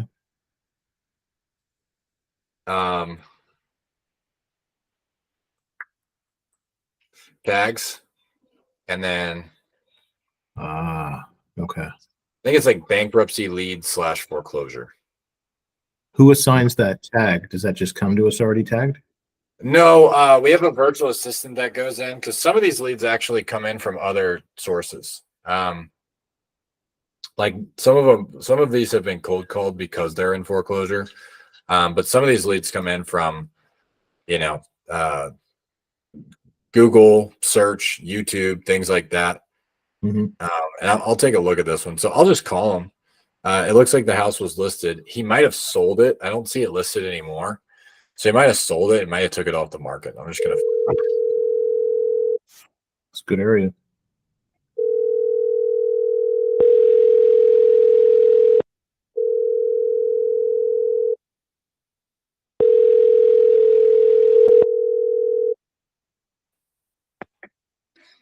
Hello. Hey, Michael, can you hear me? Yeah. Yeah, this is just John. John Lalonde over at Homely. I believe you were working with Rich about a property you own on Seminola Drive. Did you already sell that house, or were you still out there looking? What was the question? Yeah, I believe you were working with Rich from my company about your property on Seminole Drive in Agora Hills. Oh, you know what? That I gave that back to the lender. Oh, they ended up okay. So they gave it back, right? Yeah. Okay. So well, I'll update my notes here. Okay. Sorry to hear that, man. Good luck with everything. Okay, bye. Bye. Dude, I wonder how much he owed on it. See, it's the reality, and I hate this shit, but I'm gonna double check. One thing I will do is I'll double check because he could be maybe just tired of phone calls, and I'll put him in that case. I'm not gonna call him every month, but I will double check. So I'll go to the realist report Same way I look at it. I'm gonna check here. Man, another one that lost his house. I wonder how much he owed on it. I always want to find that. I'm just curious. Okay.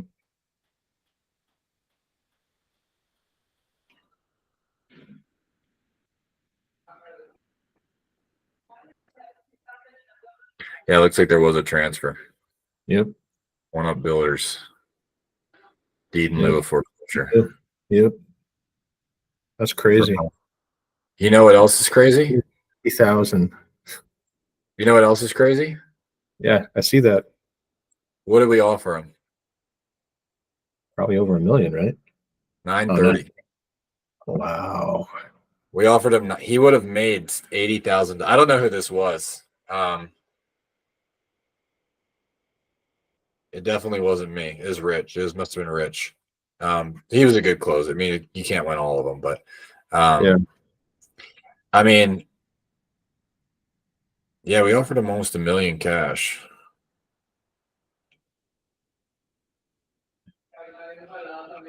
But he lost the house. I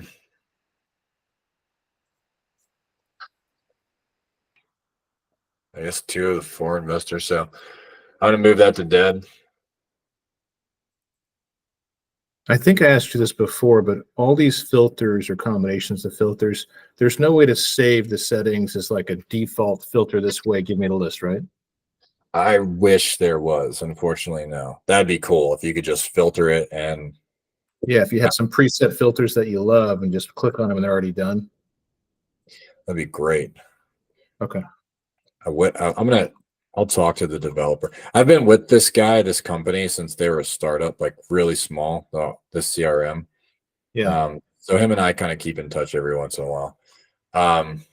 He's the one that's got the training videos on how to like create a lead or whatever in the system, right? Yeah, Sherrod.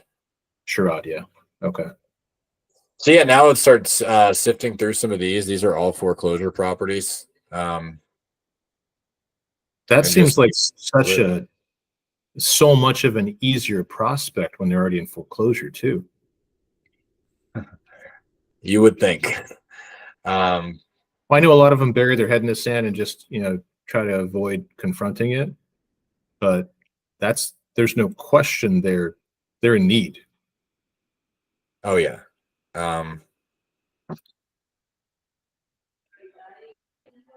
Especially if they already got an auction date. Wow. Yeah, sometimes they're stubborn though. Like that lady Raji, I would tell you to go listen to that. Go listen to it. Those are all.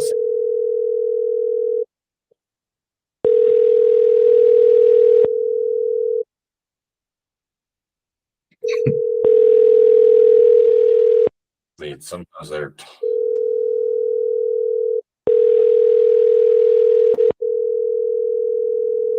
Your call has been forwarded to voicemail. The person you're trying to reach is not available. At the tone, please record your message. When you have finished recording, you may hang up.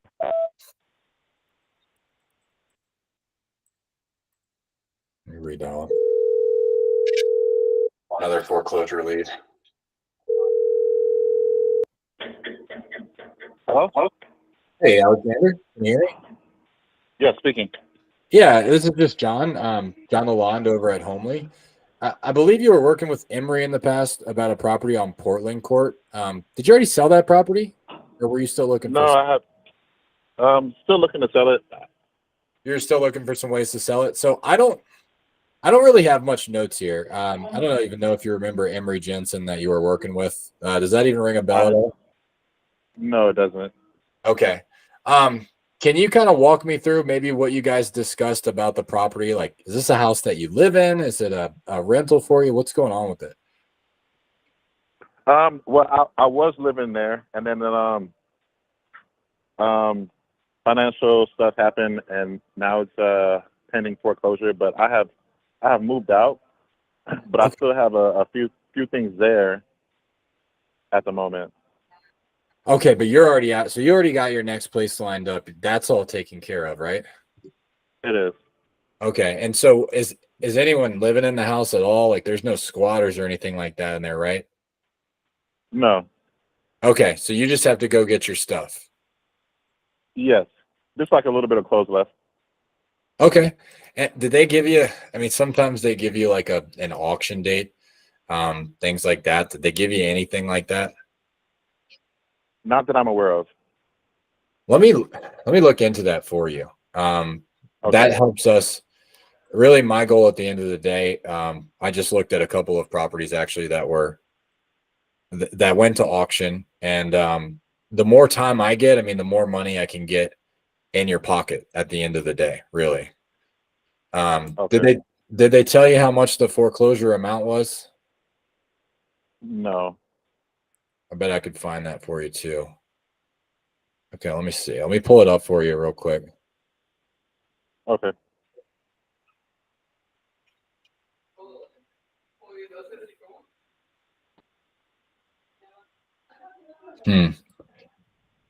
Maybe around 384,000. Does that sound? Oh no, maybe 407. Does that sound about right? That sounds about right. Because I know I purchased it a few years ago for, I think, 384. So after all the late fees and everything, it's probably more like 407. Man, they're probably tacking those up on you, huh? Yeah, more than likely. Yeah, it's crazy. And then they make it's ridiculous because then they add up all the attorney fees and stuff like that. It's no okay. Now they filed it, man, they filed it 7/21. So that was about 6 months ago, right? I mean, I know I was speaking with a lawyer because originally I was planning on staying there, so and moving back into it. So I guess I filed for a bankruptcy to get more time, but I'm not sure what exactly that would have done. So that does give you a little bit more time. When did you file for the bankruptcy? I want to say December. And so that usually they'll either go through if you finished all the paperwork, they'll go through, or they'll just throw them away. Did they tell you which one? I'm assuming it went through. Okay. It might have. And by any chance, do you recall if it was a Chapter 13? I believe so. Okay. All right. So if they gave you that, if you did that in December, that probably gave you another at least 2 months for you to get this taken care of. So what I can do for you, man, if you feel like it would help, is at least look into what your auction date is. That way we can stop it from going to auction. Because I mean, based on what I'm seeing, it sounds like you might have some equity in the house, right? Right.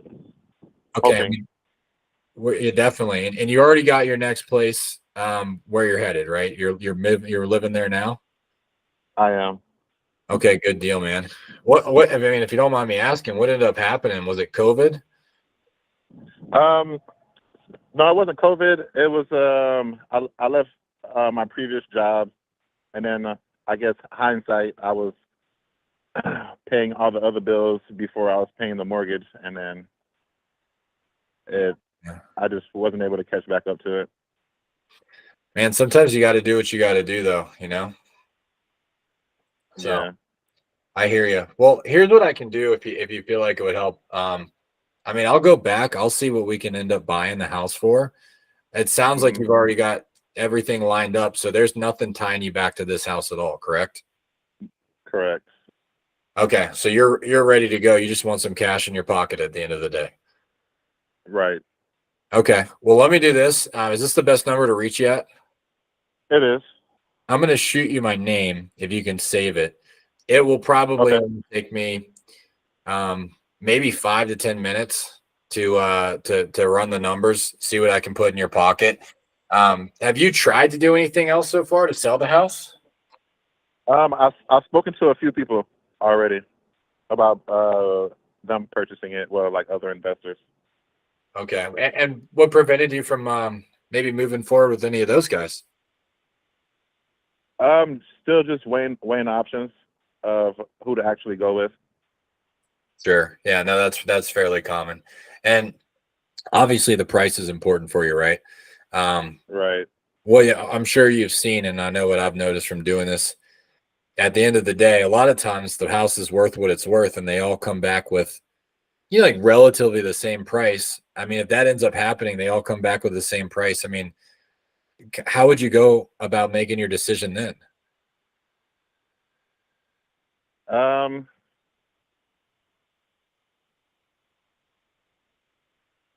not really sure. I haven't really thought about everyone coming back with the same price. Yeah, the reason I ask, it just happens all the time. I mean, what are you looking for?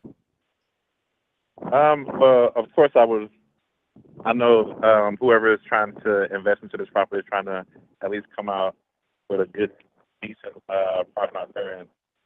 And for me, I just want to have enough to just pay off, I guess, all of the debt that I have. Okay. How much is that roughly? It's about between 60 and 70,000. Okay. I'm gonna give you the high end. I'm gonna say it's 70. Because I gotta bring this stuff to my finance team. And my goal is just to try to get you, I mean, hopefully I can get you 70 and I can get you a little bit more. But my goal is just to get you as much as possible, especially, man, if I can get some more time, I can get you a good number in your pocket. So you owe 407, roughly, right? And at least from the last time they told you, and you know, another 70 and like some credit card debt and stuff like that. Yes. Okay. Now let me ask you this. I mean, let's say I go back to them and I can get you the 477,000 in your pocket that pays off, you know, the mortgage, it pays off your credit card debt. I mean, what would be your biggest concern at that point? I think I'll be concern free at that point. Think you'd be ready to move forward? I would. I mean, I would just have to go up there and just grab a few things, and it'll be done. I'll give you some time for that, man. Especially if we have time, I'm going to look into the auction date on my side, just to make sure that we've got some time. We're not up against a gun, because just between you and me, if I only have 7 days to buy the house, my investors, they're going to tie my hands up, and there's not much I can do. They're just going to want to get it really, really cheap. But man, if I can get some time, I might be able to be out here, especially since it's empty. We can get some more of our investors in there and potentially help you out. So, what's your schedule look like for the rest of the day? I'm working until 4:30, and then I'm free. Okay. If I give you a call back in 10 minutes, you're going to be working? If I'm expecting your call, I can plan around it. Okay. Let me see what I can do. If I can work it out in 10 minutes, I'll get everything worked out for you. I'm going to send you my name right now. Would you go ahead and save it for me?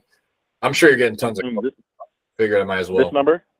Yeah, I just texted you my name from my cell. Okay. Yeah, I got it. Perfect. So go ahead and save that. Let me see what I can do for you, man. I'm going to try to get you as much as I can, at least hopefully get you the 477 in your pocket at the end of the day, so we can catch you up, get up to bed, and I mean, hopefully, man, get you a good fresh start. Yeah, that should at least get me headed in the right direction. I hear you, man. Okay, let me see what I can do for you. I'll give you a call back.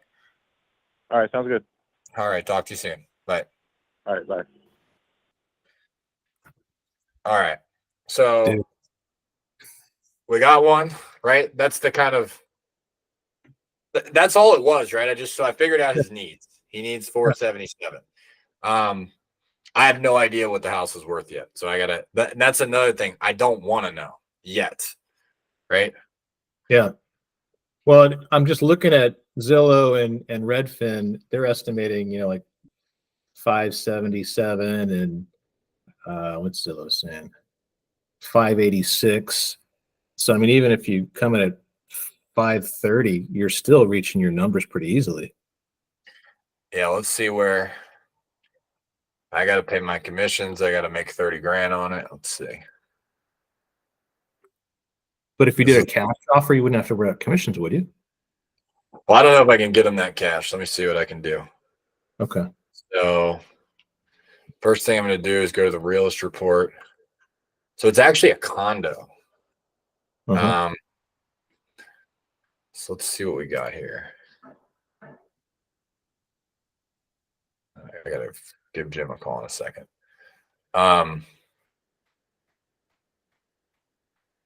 Usually those calls are a little longer. I will tell you that. Ideally, I would have, especially if it's the first call. So Yeah, I'm curious if he's behind on other stuff too, like his HOA dues too. What's that? I'd be curious if he's behind on other stuff like his HOA dues as well. Oh, I'm sure he is. Yeah, so this is 1670 square feet. They have one. Man, they got one in the block that sold for 567. Yep. Looks like a model match too. Oh no, maybe a model match. 3-bedroom, 2.5. 3-bedroom, 3-bath. This is a 3, 2.5 too. Yeah, subject property is actually bigger. Same. Yeah. Well, this one is saying 1577, but if you go to the tax records, does it show that? Because I thought it was 1670. It showed. Ours is 1670. This one's got it. This one's smaller. So right now I'm feeling pretty good about these numbers. Mm-hmm. But this one did expire at 540. Let's see the inside. It's a little darker, a little older. I'm really gonna be too worried about that. Here's another 550, 1577. I think ours would go for 575, honestly. If all these smaller ones are going for 550, if it was fully remodeled, check this out. Especially with an extra 100 square feet. 565. I mean, if this was remodeled, this one looks good. Yep. Not even remodeled. This one, and that's also 3-story, which is always harder to sell than 2-story. Yeah, it's a 211. Yeah, we could probably go 575. So what I'm going to bring it up to now is I'm going to go up to 2 prices, right? I'm going to go to MAO. It's probably not going to work cash. Because if I go 575, this thing's going to need probably 30. Yeah, this isn't going to work. Because I'd be at 411. Would just be paying off his first one, right? Yeah, because all he would do is pay off his mortgage on that, but no 70 grand for his cards. But I bet we could sell it as is for 550. Yeah. Let me see. Yeah, so we can do this. Let me go take a. I'm gonna go hit the head real quick. Be right back. Yeah, me too.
I'll tell you what. Ideally, just because. Oh, you're not there yet. Yeah. Oh, you're back. Okay. Give me 1 second. Sure.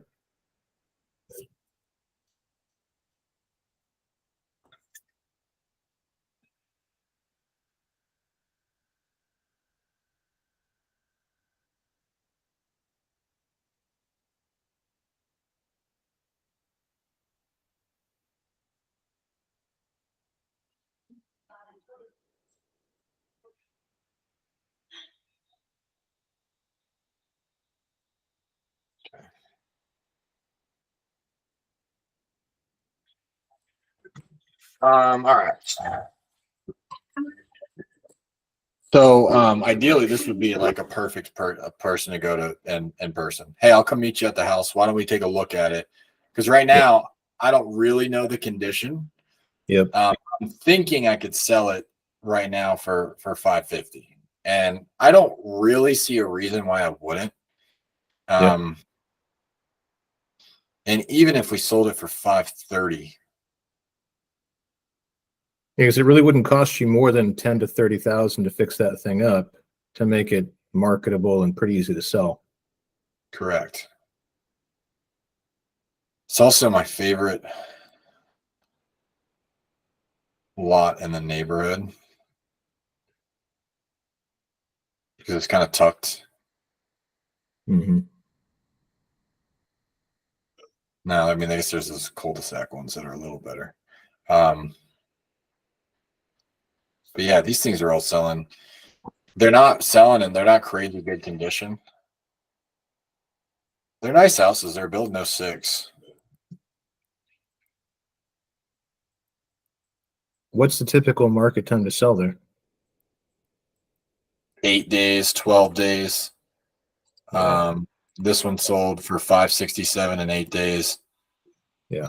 This one sold. That's a good price point.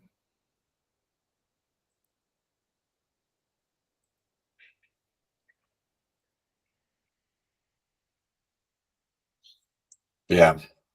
So you see what I mean by like least acceptable offer versus max?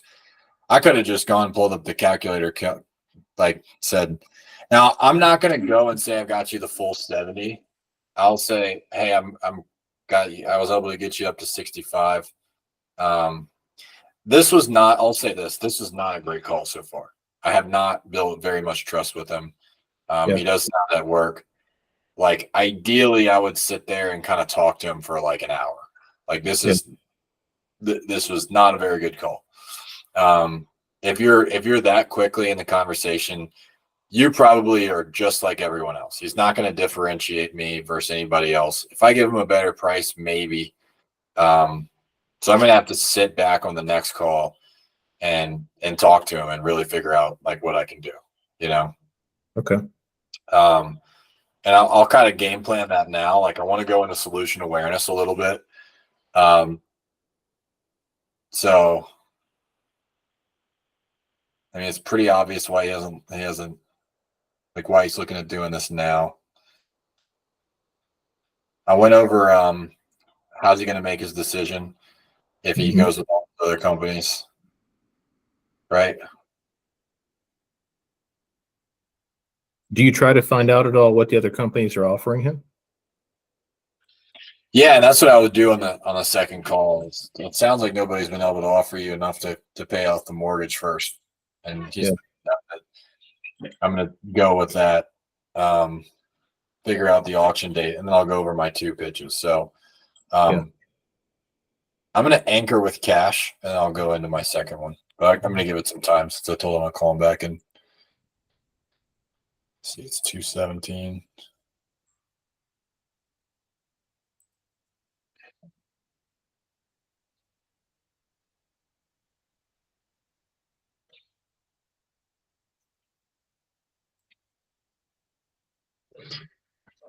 The crazy thing is,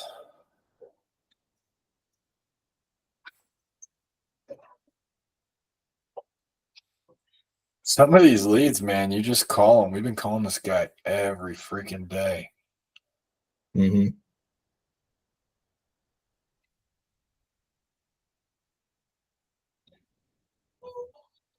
He actually said he was under contract already.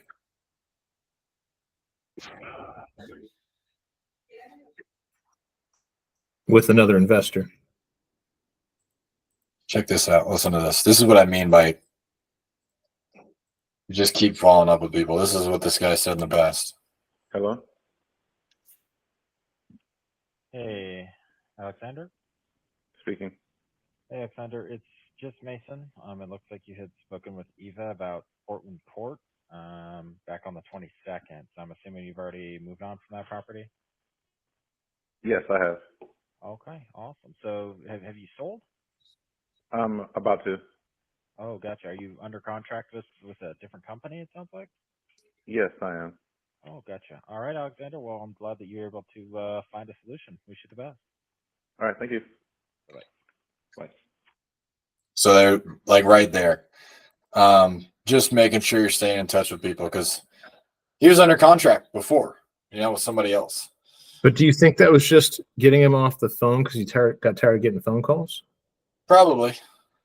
That's what it would seem to me. Yeah. I mean, these guys get blown up with calls when they're in bankruptcy attorneys. Yeah. Everybody. So I'm going to ask him about it, though. So let's give him a call back, see what we can do. Okay.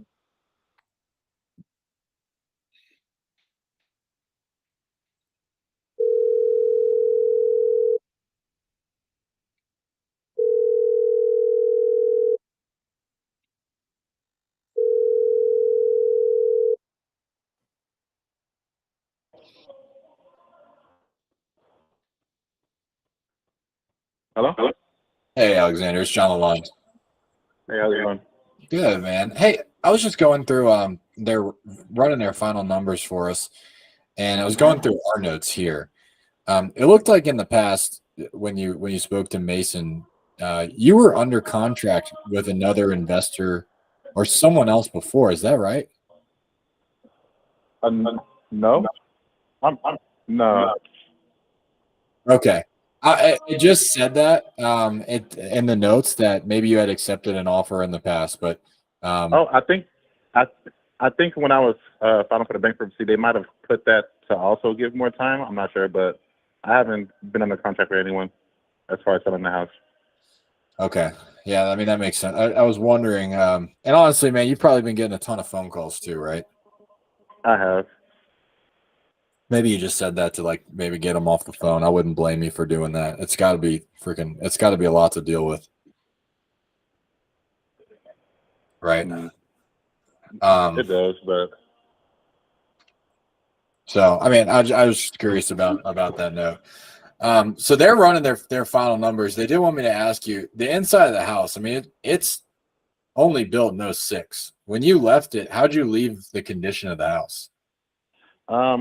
Everything is good. One of the roommates that was living there had a Tesla, so they did some electrical work to have the wall charger mounted to the house. So the only thing that needs to be done is I guess the rewiring for the electrical panel close to the garage. But everything else is in order. And you took good care of the inside? Excuse me? You took pretty good care of the inside? Yes. Okay. And are you talking stainless steel appliances and upgraded kitchen or what are we talking here? Everything has been moved out. Nothing has been upgraded. It still has I wouldn't say it's an upgraded kitchen. It still has gas stove and everything like that. But appliances, there's none in the house. There's no appliances, you said? As in washer, dryer, and fridge? Okay, but there's a stovetop, right? Oh, yes. Stovetop dishwasher? Correct. Okay, so you got all that. You just took the refrigerator out with you. Right. Okay. What else would you say would be maybe if you were looking to buy a house, what else would you need to know about it? If I was looking to buy a house? Yeah, I'm saying if you're looking at buying a house, maybe what else would you want to know? Is there anything else going on with it that we would need to know about that? Oh no issues with the house. Besides probably cleaning the carpet, but the house has been taken care of for the most part. Nothing major as far as work needs to be done to it. Okay, so it's in pretty good condition. It is. Awesome, man. That was what I was hoping that I would hear. They wanted to know that too. Let me just shoot them a quick message and just tell them that you don't have a fridge. Give me a second.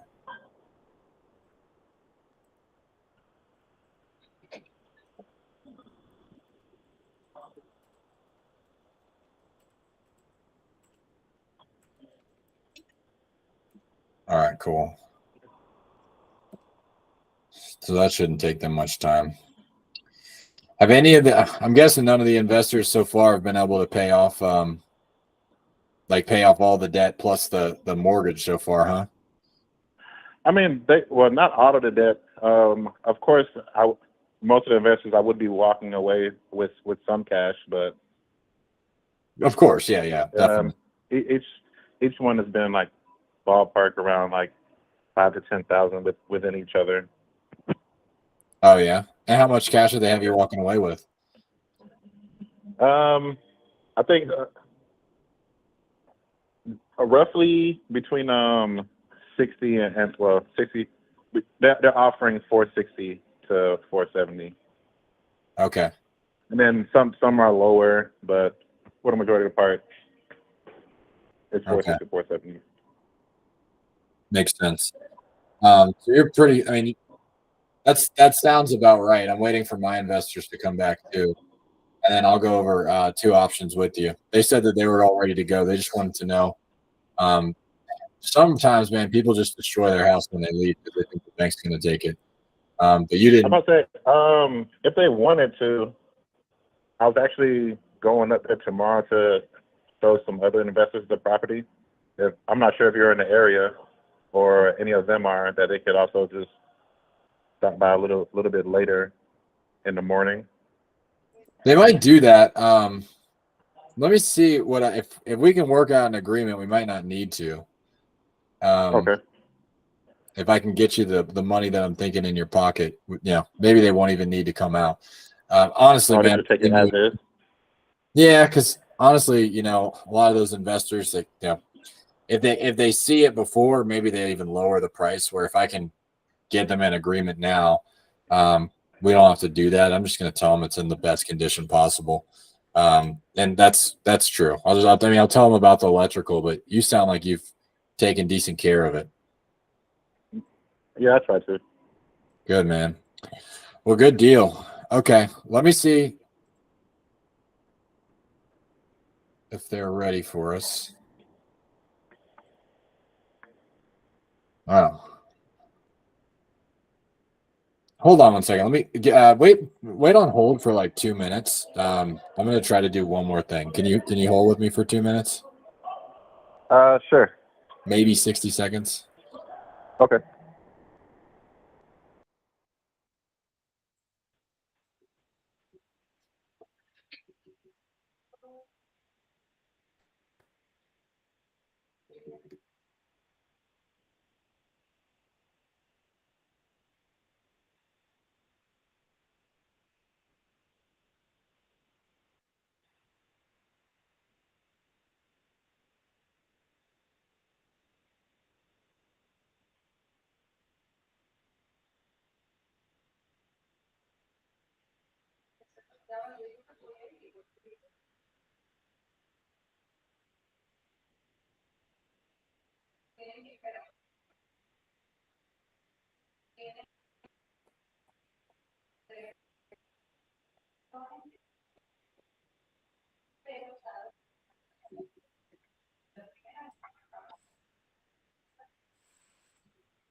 Okay. You with me?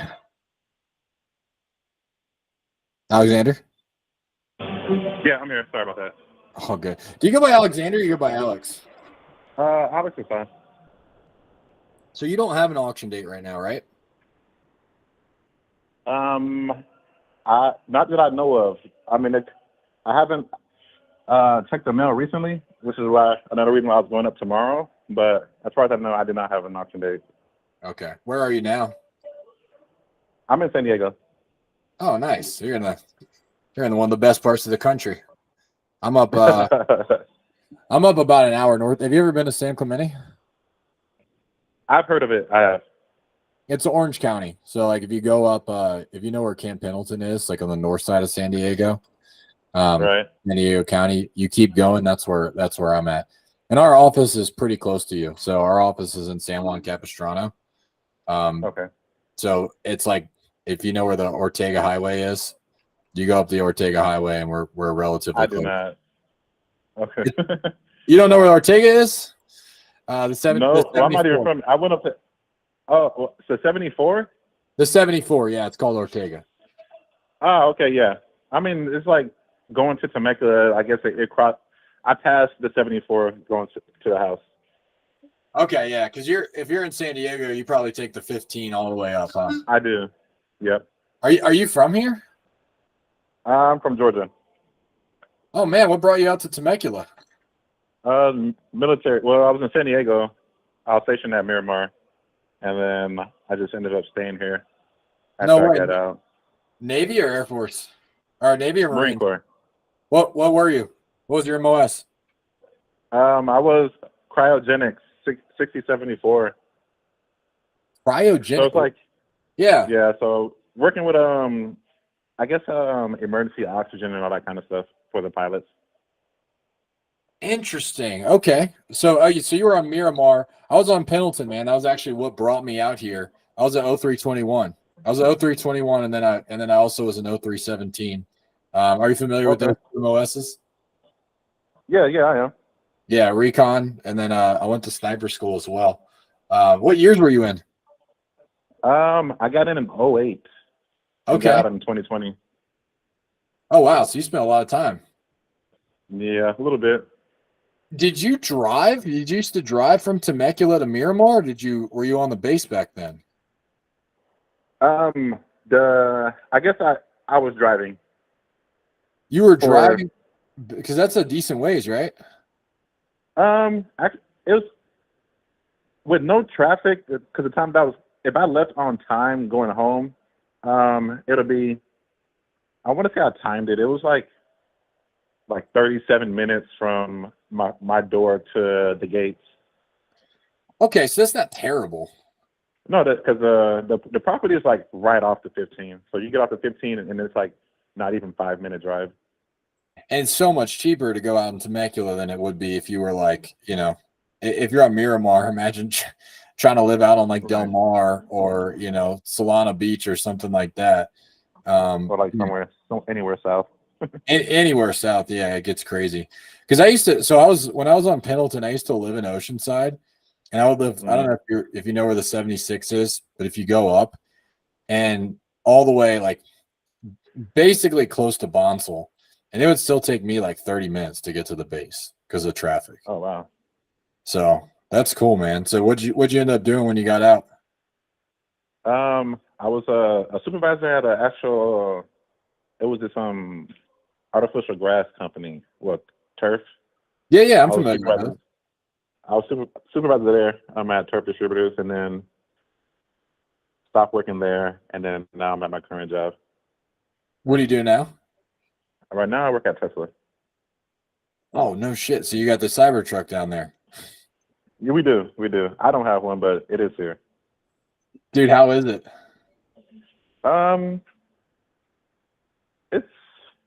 It's different. I mean, if you like it, you like it. If not, it's cool to look at. But you sound like you don't like it that much. I mean, I wouldn't want to own one.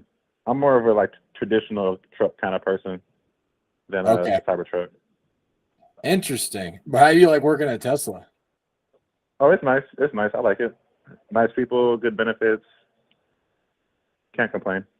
That sounds good, man. So once you do catch up, I mean, you really just pay off some of those credit cards. I mean, are you going to be like completely good, like completely ready to go and kind of have a fresh start, or how's that going to be for you? I don't think I'll be completely done, but it at least knock off the big ones and be able to get myself current. Not because